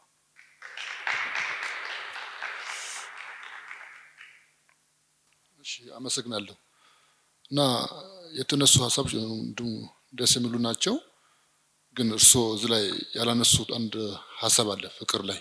ኦኬ። እና ፍቅር በሃይማኖት ደረጃ ስንማር ዳር ድንበር የለውም ነው። ፍቅር ዳር ድንበር የለውም፣ የትም ነው። እርስዎም እንደገለጹት ፍቅር ተሻጋሪ ነው ያሉት። እና እኔ አሁን ያለኝ ጥያቄ ሀገርና ፍቅር የሚለው ነው። ሀገርና ፍቅር፣ ሀገር በዳር ድንበር የታጠረች ናት። ፍቅር ደግሞ ተሻጋሪ ነው። አንዱ ወታደር የሀገሩ ሕዝብ ለመጠበቅ ስል ዳር ድንበር ይሄዳል። ከዛም ጠላት መጣ ብሎ ለመግደል ይዘምታል። ገደለ። ለምን ገደለ? ለሕዝብ ፍቅር፣ ለሀገር ፍቅር። ግን ደግሞ እየገደሉ ፍቅር አለ ወይ? ለነ ፍቅር አይደለም። በዚህ ሁኔታ ዓለም አልተሳሳተም ወይ? በዳር ድንበር በሀገር ፍቅር ጉዳይ ለነ ስህተት ይመስለኛል። ይሄንስ ዓለም ማስተካከል ትችላለች ወይ? እርሶስ እንዴት በግሎ ያያሉ? ሌላውስ ፈላስፎች በዚህ ጉዳይ ተነጋግሮበታል ወይ? እና ሳነብም ከአንዳንድ መምህራን ስሰማ በዚህ ጉዳይ አልሰማው። እንዴት ይገልጻሉ? አመሰግናለሁ። የሚደነቅ ጥያቄ ነው። አሁን አያችሁ ፍልስፍናው እየሰራ ነው ማለት ነው። ይሄ ሰው እንግዲህ ወደ ፍልስፍና እውነት በጣም አበረታታለሁ። ቀጥል። እንደዚህ አይነት ጥያቄዎችን ፍልስፍና የሚጀምረው እንደዚህ አይነት ኢሹዎችን በማንሳት ነው። ሰው ሁሉ ሼር ሊያደርገው የሚችለው ጥያቄዎችን ሁላችን ልንጋራው የሚችል በሁላችን ህይወት ውስጥ ሊከሰት የሚችል ጀነራል የሆነ ነገር ዩኒቨርሳል የሆነ ነገር ቢቻል ማንሳት የፍልስፍና መጀመሪያ ነው። አሁን ይሄ በደንብ ስትራክቸር አድርገህ ጥያቄውን ከጥያቄው ጀምረህ በጥያቄው ውስጥ ሊካተቱ የሚችሉ ቁልፍ ጉዳዮችን አካተህ ጥያቄውን ራሱ ስትራክቸር አድርገህ መጀመር ራሱ የፍልስፍና የመጀመሪያው ስቴፕ ነው። ቆንጆ ጥያቄ ነው እኮ ያነሳው። ሰው ለሀገሩ ይሞታል። ሲሞት በሌላ በኩል ደግሞ ሌላን ገሎ ሊሆን ይችላል። እዚህ ላይ የሚጠፋ የሰው ህይወት አለ። በሌላ በኩል ደግሞ አገሩን ደግሞ እንዳትደፈር የዜጎች ክብር እንዳይነካ ራሱን መስዋዕት ያደርጋል። ስለዚህ ለህዝቡ ሲል ራሱን መስዋዕት ያደርጋል። ሌላውንም ደግሞ አገሩን ለመወረር ለማጥቃት ህልውና እንዳይኖራት ጦርነት የከፈቱባትን ደግሞ ሲከላከል ሌላውን ይገላል። ይሄ ሰፋ አድርገን ካየነው እኔ የራሴን ቴሲስ ምናምን እዚህ ጋር አልነግርህም። ምንም ጊዜ ሰጥቼም ደግሞ የጻፍኩትም ነገር የለም። ምክንያቱም እንደነዚህ አይነት ነገሮች በአጠቃላይ የሰውን እድገት ኢማቹሪቲ ገና ነው። የሰው ልጅ ገና ነው። እርስ በርሱ ገና ከመዋጋት እኮ አልወጣም። የሰው ልጅ እንደ ለምሳሌ አንድ ሰው ተወልዶ ሕፃን ሆኖ ወጣት ሆኖ አድጎ ብስለት ኑሮት እንደሚኖረው እንደዛ የሰው ልጅ በአጠቃላይ እንደዚህ አድርገህ ስታየው ገና ልጅነት ደረጃ ላይ ነው ያለው። ብስለት ገና አልደረሰም። አሁንም እኮ የሰው ልጅ በኒውክሌር ኃይል ይተማመናል። በኒውክሌር ኃይል እኮ ራሱን ለመጠበቅ ኒውክሌር ይገነባል እኮ። በጣም አሰቃቂ ነገሮች፣ ከተሞች አልጠፉም፣ አገር አልጠፋም። እናያለን እኮ ግለሰቦች እዚህ ጋር ራሳቸውን ለመከላከል ሰው መግደላቸውን ስትወስደው ከብዙ አንጻር ትክክልም ስተትም ሊሆን ይችላል። ዋናው ነገር ግን እንደ ፈላስፋ ስታስበው አጠቃላይ የሰው ልጅ ለምን እዚህ ደረጃ ላይ እስካሁን አለ ብለስ ገና ነው። አሁን እኮ በትክክል ሲቪላይዜሽን የሰው ልጅ ሐሳቡን በጽሁፍ የገለጸበት ሂስትሪ ፔሪድ ኦፍ ሂስትሪ ፕሪ ሂስትሪ አይደለም። ሂስትሪ ብለን የጀመርነው እኮ 5000 ዓመት። ሆሞሳፒያን የኖሩ ግን በጣም ብዙ 100,000 ዓመት በላይ ኖረዋል ሆሞሳፒያን። ስልጣኔ ግን ገና 5000 ዓመት። በ5000 ዓመት ሆሞሳፒያን ሳፒያን ሆነዋል። በእርግጥ የደረሱበት እድገት ትልቅ ነው። ህዋ ውስጥ እኛ እዚህ ቁጭ ብለን እያወራን ህዋ ውስጥ ሰዎች አሉ። ኢንተርናሽናል ስፔስ ስቴሽን ውስጥ ሰዎች አሉ። እዛ ተደርሷል። ድንቅ ነገር ነው። አየው ሰው ልጅ በአንድ በኩል እንደዚህ ሲደርስ ሲሄድ፣ በሌላ በኩል ደግሞ በጣም የወረደ በጣም ዝቅ ያለ እርስ በርሱ መገዳደል ላይ ያለ ሰው ደግሞ ታያለ። መንግስታት ይዘምታሉ እኮ ሰራዊት አሰልፈው። አሁን ገና በዚህ ከረንት ያለውን ሪያሊቲ እንኳን ስናየው ኢራን ኒውክሌር ከሰራች በቃ ትጠቀምብናል፣ እኛን ታጠፋናለች፣ አሜሪካን ጨምራ ታጠፋታል። ሃይፖቴሲስ ትራምፕ ያን ሁሉ ግዙፍ ኃይል ይዞ መዝመት ደረጃ ያደረሰው ዘአዘር ወይ ራውንድ ለጦርነት የሰው ልጅ እንደሚሄደው ሁሉ ለሰላም ጠንክሮ የሰራበት ጊዜ የለም። ያ ድክመታችን ነው። ያ የብስለታችን ገና ኋላ ቀርነት ነው። ይሄንን እንግዲህ ሳይንቲፊካሊ መግለጽ አለመግለጽ የሁላችንም በተለይ ደግሞ በዚህ በሳይንሱ ውስጥ ማለፍ የምንፈልግ ሰዎች ለምንድን ነው ይሄ ነገር መፍትሄ የማያገኘው? ለምንድን ነው የምንገዳደለው? እዚሁ እንገዳደል አይደል እንዴ? ለሀገር ትርጉም አለው። ለሀገሬ ነው የምሞት፣ ለሀገሬ ነው የምገድል ሊልህ ይችላል። አይ ሃቭ አ ሪዝን ሊልህ ይችላል። ጀስቲፋይ ሊያደርግ ይችላል። አንድ ሰው ሪዝኔብል ነኝ፣ ሰው ሲገድል ሪዝኔብል ነኝ፣ እኔ እኮ ያለ ምክንያት አይደለም የገደልሁት፣ ህጉ ግደል ስለሚለኝ ነው የምገድል ሊልህ ይችላል። አገርህን ወራሪ ግደል ካለ ህጉ ብትገድል ጥፋተኛው ማን ነው? አንተ ነህ ወይስ ህጉ ነው? ህጉ ብሎሃል ታደርገዋለህ፣ ህጉ ካላለህ አታደርገው። ስለዚህ ሰዎች ለመግደል እንኳን ራሳቸውን ጀስቲፋይ ያደርጋሉ። ይሄም ራሱ ተገቢ ነው ወይ? ስህተት ነው።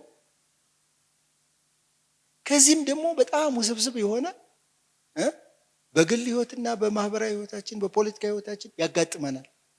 ይሄንን መፍታት የሚያስችል ዕውቀት ገና የሰው ልጅ አልደረሰም። ይሄ ስታዩ ተቋሙ ሁሉ ሞቷል። ዩናይትድ ኔሽን አሁን ወድቋል እኮ። ዩናይትድ ኔሽን ነበር እንደዚህ አይነት ዕውቀት ማመንጨት ያለበት። ሁሉንም ሳይንሶች ዩናይትድ ኔሽን ዩኒስኮ ነው የሚመራው ሁሉንም ነገር። ግን እውቀት ማስገኘት አልቻለም። ዓለምን ሰላም የዩናይትድ ኔሽን ዓላማ ምንድን ነበር? ሰላም ማስገኘት ነው።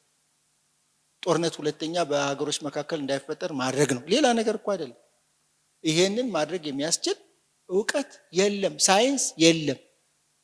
ኢንተርናሽናል ሪሌሽን እና ዲፕሎማቲክ በሆነ ሁለትና ሪጂናል ምናምን ብሎ ነው የሚገልጽልህ። በቃ ኢንተርናሽናል ሪሌሽን ደካማ ነው፣ ፊሎሶፊ ደካማ ነው። አሁን አላደገም። ሰው ልጅ ራሱ ባስተሳሰብ አላደገም። ለዛ ነው መሪዎች ሁሉ ባለጌ እንዲሆኑ ያደረጋቸው። ይሄንን መፍትሄ የሚሰጥ ግራንድ የሆነ አይዲያ ቢቻል ደግሞ ቢግ የሆነው ፓራዳይም ሽፍት የሚያመጣ አየው። ለምሳሌ ሳይንስ ለምንድን ነው እንደዚህ ያደገው ስትል ሰው ልጅ ገና እየማቀቀ እነሱ ሄደዋል። ፓራዳይም ሽፍት ስላመጣ ከኒውተኒያን ወደ አንስታይን ወደ ደረሱበት ወደ ዌቭ ቲዮሪ ሲገባ የኒውተን ሜካኒክስ ገደል ገባ። በቃ ተራ ሆነ። ዌቭ ቲዮሪ ዶሚኔት አደረገ። የዌቭ ሳይንስ የአተም ጉዳይ በቃ ዋናው ነገር ሄደ። ስለ ኢነርጂ ማሰብ ሲጀምሩ በአንድ እዚህ ዓለም ተመነጠቀች። ማህበራዊ ህይወታችን፣ ፖለቲካዊ ህይወታችን እንደዚህ ትራንስፎርም የሚያደርግ ፓራዳይም ሽፍት የሚያመጣ ነገር ግን አልደረስንም። ይህ የኛ ኢማቹሪቲ ነው።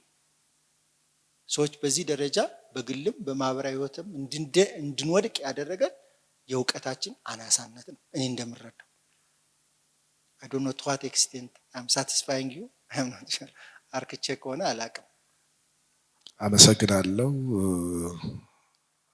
ጥያቄዎች ያጫጭር ናቸው። ፍቅር ራሱ የተመሰረተው በጥቅም ላይ አይደለም ወይ? ማንኛችንም የሰው ልጆችም ከዛ ነገር ላይ ጥቅም ወይም መንፈሳዊም ቁሳዊም ወይም ደግሞ አካላዊ ጥቅም እናገኛለን ብለን ስናስብ አይደለም ወይ ለዛ ነገር ላይ መስዋዕትነት እስከ መክፈል የሚያደርሰን? ስለዚህ ጥቅም የማይሰጠን ነገር ላይ ልናፈቅር የምንችልበት አጋጣሚ አለ ወይ? ምናልባት የመጽሐፍ ቅዱስን ጥቅስ በትክክል ባልገልጸው ዓለምን እንዲሁ ወዷታልና የሚል አንድ መንፈሳዊ ጥቅስ ያለ ይመስለኛል ምናልባት። እና ምንም ለማይሰጠን ነገር ላይ እኛ ፍቅር ሊያድርብን ይችላል ወይ የሚለው ጥያቄ ነው። ሌላኛው ፍልስፍና ኮሊንግ ነው ወይ ማለት ጥሪ፣ መንፈሳዊ ጥሪ ወይም የአንዳች ሱፐር ፓወር ጥሪ ነው ወይ? ምክንያቱም ጥሪ ካልሆነ ለዚህ ለአሉበት ዓላማ ያን ያህል መስዋዕትነት ሊያስከፍል የሚያደርሳቸው ደረጃ አለ ወይ? ለምሳሌ በመንፈሳዊ ዓለም ውስጥ ሰማዕትነት የተቀበሉ እናገኛለን። እነሱም ደግሞ ላመኑበት ላገኙት ፍቅርና ለመንፈሳዊ ዓለም ውስጥ ነው። ይህ ግን ፍልስፍናው ከሰማያዊ ህይወት ጋር ያልተያያዘ ነው። አንዳንዶቹም ያው በሰማያዊ ህይወትም ላይ እምነትም ያላቸውም አይደሉም። ግን ለራሳቸው ሐሳብ ፍልስፍና ግን መስዋዕትነት ሲከፍሉ እናያለን። ናይ እንዲሁ ልዩ ኃይል ወይም ደግሞ ፈጣሪ የመረጣቸው ወይም ደግሞ ጥሪ የመረጣቸው አካል ናቸው ወይ ይህን ያህል ድረስ መስዋዕትነት የሚያስከፍላቸው የሚለው ነው።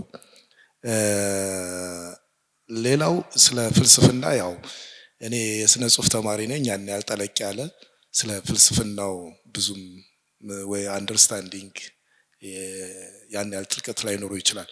ግን እንዳየሁት ዲኮንስትራክት ማድረግ ነው ፍልስፍና በዓለማችን ላይ። ቅድም ከተነሳው ሌላኛው ከፍተኛው ፍቅር ተብሎ የተገለጸው ተቋማዊ ፍቅር ነው። ለምሳሌ ተቋም ማክበር ወይም እሱን መውደድ እሱን ከፍ ያለ የፍቅር ደረጃ እንደሆነ አሳይተውናል።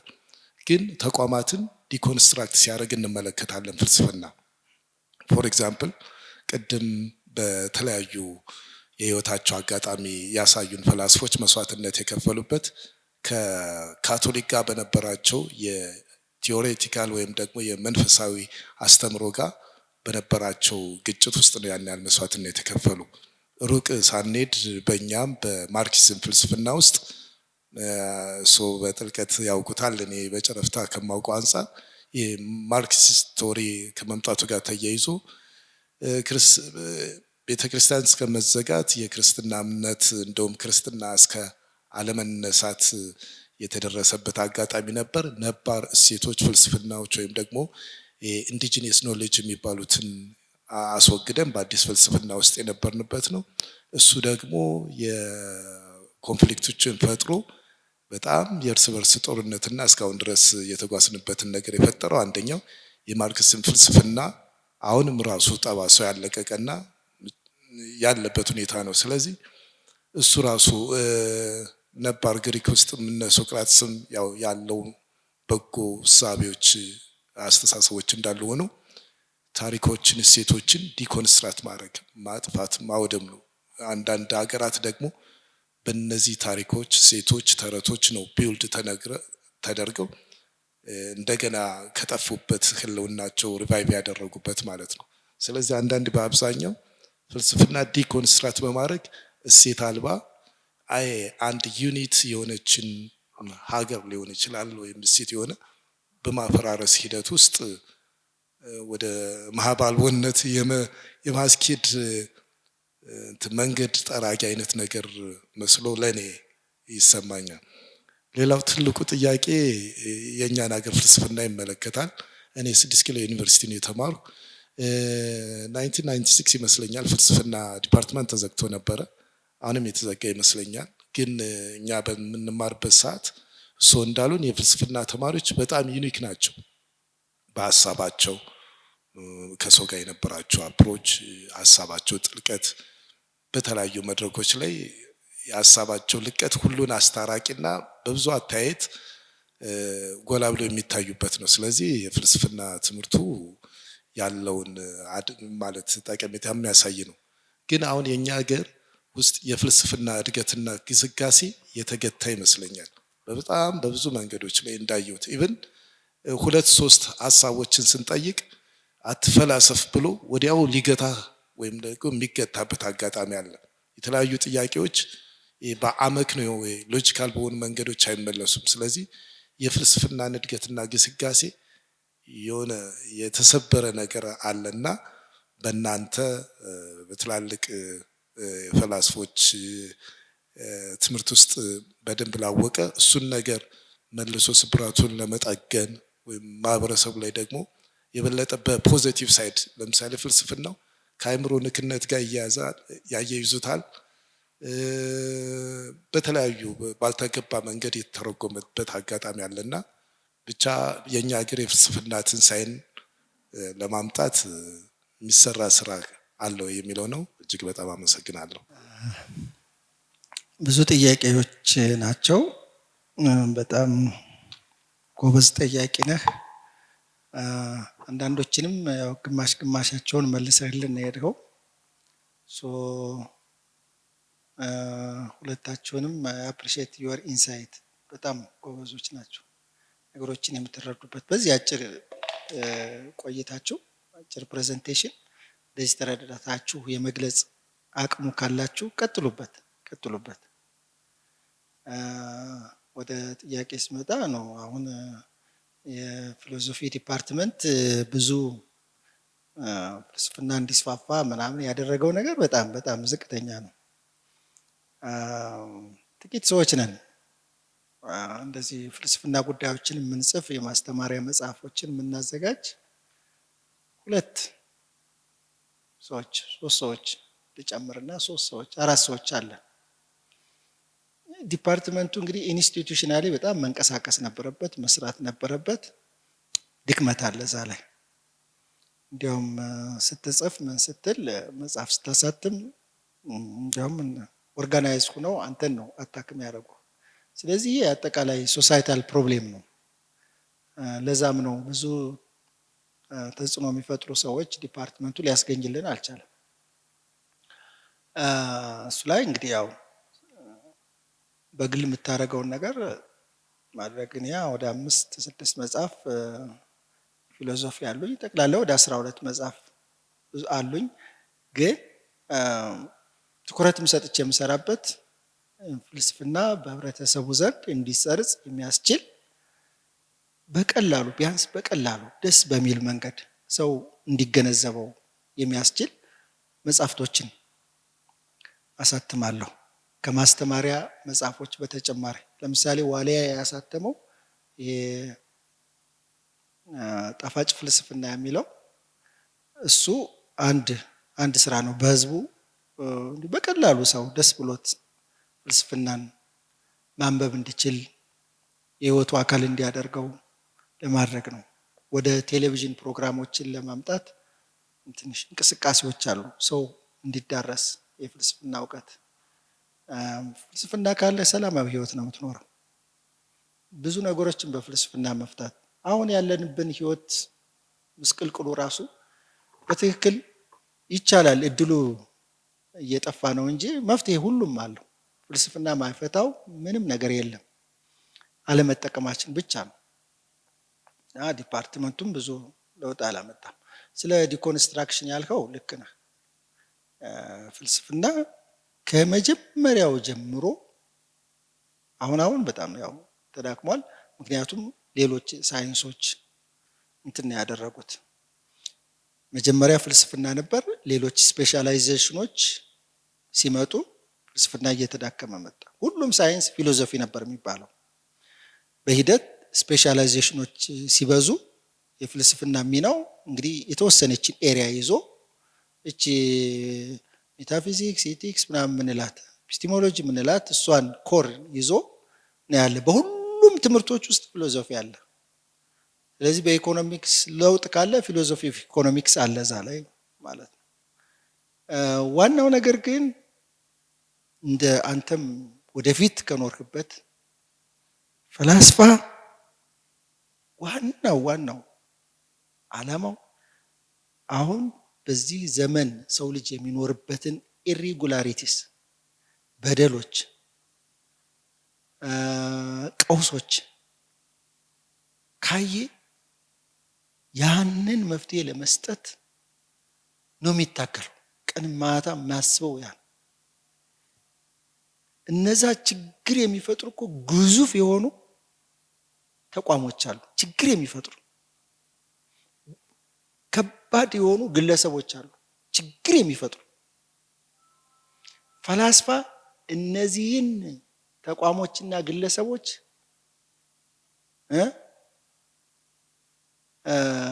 እረፍት ማሳጣት ነው ስራው። ሶቅራጥስ ፍልስፍና ሲጀምር እረፍት ነው የነሳው ግሪክ። የሱ መነሻ አቴንስ ተሸነፈች በጦርነቱ። ዓለምን የምትቆጣጠር መንግስት እንዴት በስፓርታ ትሸነፋለች? ስፓርታ እኮ ምንም ስልጣኔ የላት፣ መዋጋት ነው የሚችሉ። እንዴት ትሸነፋለች? ስለዚህ የሆነ ነገር እኛ ውስጥ አለ፣ የሆነ ድክመት አለ። ዝም ብለን ነው ተኮፍሶን የምንኖረው። አምሮብን ደምቆን እንዲያው በተለያየ በስልጣኔ በምን ስካልፕቸር ግንባታ፣ የከተማ ግንባታ፣ የመርከብ ግንባታ፣ የምናምን ዲሞክራሲ ያመጣቸው ስርዓቶች፣ ስነ ጥበብ ምናምን በእነዚህ ተኮፍሰን ነው የኖርነው። ለካ እነዚህ ሁሉ ድክመት ናቸው። ድክመቶቻችን ሸፍኖብን ኑረዋል። ድክመታችን መውጣት አለበት፣ መፈተሽ አለበት። እፈትሻለሁ ነው ያላቸው። ፈትሻለሁ፣ እያንዳንድሽ አውቃለሁ የምትይ ሁሉ አሁን ፈትሻለሁ። ያልተመረመረ ህይወት ዋጋ የለውም አለ። አንኤግዛሚንድ ላይፍ ኢዝ ፉታይል፣ ከንቱ ነው። መርምረን ፈትሸን የምንይዘው ህይወት ነው ትክክለኛ። እኛ ራሳችን ፈትሸናል ወይ ያለ መጠየቅ ጀመረ። በቃ በየሄደበት አውቃለሁ የሚል በሙሉ እየተከተለ ማሳደድ ጀመረ። እሺ ምንድነው ይሄ ማለት? ይሄስ ምን ማለት ነው? ምንም እንደማያውቁ እያጋለጣቸው መጣ። ስለዚህ እኔ ይላል የኔ ስራ የተኛን ፈረስ ቆንጥጦ እንደሚያስነሳ ትንኝ ነኝ አለ። እንደሚናከስ ዝንብ ነኝ እኔ እነክሳለሁ አለ። ስጠዘጥዝህ ትነሳታለህ። ተኝታለች። አሁን አቴንስ ተኝታለች፣ ግሪክ ተኝታለች። ጠዘጥዝሃለሁ፣ የዛን ጊዜ ትነቃለህ፣ ትጠይቃለህ፣ የሆነ ነገር ታደርጋለህ። ብትገለኝም ግደለኝ። መጠዝጠዜን ግን አልተውም። ስለዚህ የሚፈርስ ነገር ካለ መፍረስ አለበት። ማታናውጠው ከሆነማ ምኑን ፈላስፋ ሆነው? ያየው ነገር እኮ ችግር አለ። እዛ ችግር ላይ ነው አንተ ትግልህ እንጂ ከሰዎች ጋር አይደለም። ያው ነው ስለ ቲፒኤልኤፍ ላይ የሆነ ነገር ጽፌያለሁ። እኔ ግለሰቦች ጋር አይደለም። ቲፒኤልኤፍ ግን ጎትቶ ያመጣው ችግር አለ። ስለዚህ ሰዎች ሳይሆኑ ከቲፒኤልኤፍ ጀርባ ትግራይ ውስጥ ያለ ችግር አለ፣ ስርዓት አለ፣ ባህል አለ። እነዛ ናቸው ትግራይን ገሉ አሁን እኛን ሊገሉን የተነሱት እንጂ እኔ ስለመለስ ወይም ስለ ደብረጽዮን ምናምን አይደለም። ስርዓት ነው። እንዲያውም ራሱ ታይትሉ በጣም ከባድ ነውና ወያኔ ከመጣች አለቀልህ። የህዋት የኒውሮን ገመድ ነው የሚለው መጽሐፉና የኒውሮን ገመድ ኒውሮንህን ነው የሚያወጡት ይሉኛል። ኒውሮንህን ቆርጦ የሚጥሉልህ ጭንቅላትን ከፍተው ምናምን ገና ያውም እንትን እያለች ነው መጽሐፉን ያሳተሙት። እዚህ ሰሜን ሸዋ ትግራይ ደርሳ እያለች የዛን ጊዜ ነው ያሳተሙት። አሁን ሰው ከፈራ ይፈራል። ግን ህዋትም ቢሆን መጠዝጠዝ ካለባት ትጠዘጠዛለች። ይሄም መንግስት መጠዝጠዝ ካለበት መጠዝጠዝ አለበት። ካለዛ ምኑን ፈላስፋ አትሁን። በቃ ፈላስፋ ነኝም አትበል። እውቀት ግን እረፍት ይነሳል። የቴዲን ዘፈን አያችሁት አይደለም? አንድ ዘፈን እንግዲህ አንድ ጊዜ የለቀቃት ዘፈን ሸክ አደረገች። ፍልስፍና ደግሞ የባሰ ነው። ስትራክቸራል ቼንጅ ያመጣላ ስሎ ጎን ፈላስፋ ነህ። ዲኮንስትራክት መደረግ አለበት። ዲኮንስትራክት ይደረግ። ቫልዩ ምናምን እያለ ከገደለን ስተት ነው ካለ ስተት ነው። በቃ ወደ ኋላ ያስቀረን ቫልዩ ካለ በቫልዩ ስም ዝም ብለን መተው የለብን። ማፍረስ መቻል አለብን። ሌሎች ጋር የሚያደርሰን ቢቻል የሚያስበልጠን እውቀት ፍልስፍና ማሳየት አለበት። በቃ ሳይንቲስቶች በሙሉ የተመሰረቱት በፍልስፍና አስተሳሰብ ላይ ነው። ትልልቅ አስተሳሰቦች ሁሉ ክፍተት ነው ብለው ፈላስፋዎች በተናገሩት ላይ ያንን እየሞሉ ነው። በኤክስፐሪመንት በምን እየፈተሹ ልክ ነው ማለት የጀመሩት። ስለዚህ አንተም ለሳይንሱም እድገት ለህብረተሰብም እድገት መስራት የሚያስችልህ ነገር ወደ ኋላ ሳትል ብቻ የፍልስፍና እውቀት ብቻ ይሁን አርገው። ሞት ቢመጣ መሞት ያ ደግሞ ክብር ነው ላንተ። ፈላስፋ ይሞታል። ይሄን አምነህ ነው የምትገባበት። ስለዚህ ራስህን ከወደድከው እና እንደዚህ አይነት ማቹሪቲ ካለህ በቃ በትክክል አድርገው። ካለዛ ራስህን በትክክል እየወደድከው አይደለም። ፍቅር የለም ለራስህ ማለት ነው። ከፈራህ ፍቅር የለም ለራስህ፣ ራስህን አላከበርከው። ፍቅር ማለት እንግዲህ አንተን ያለህን ጸጋ ያገኘኸውን ነገር ተግባር ላይ አለመዋል፣ ደብቀህ መያዝ፣ ፈርተህ መተው። ራስህን ገደልከው፣ በቃ ትጠላዋለህ ማለት ነው። አላከበርከውም ማለት ነው። ስለዚህ አንተ ጠላት ራስህ ነህ። ታንኪዩ ሶ ማች።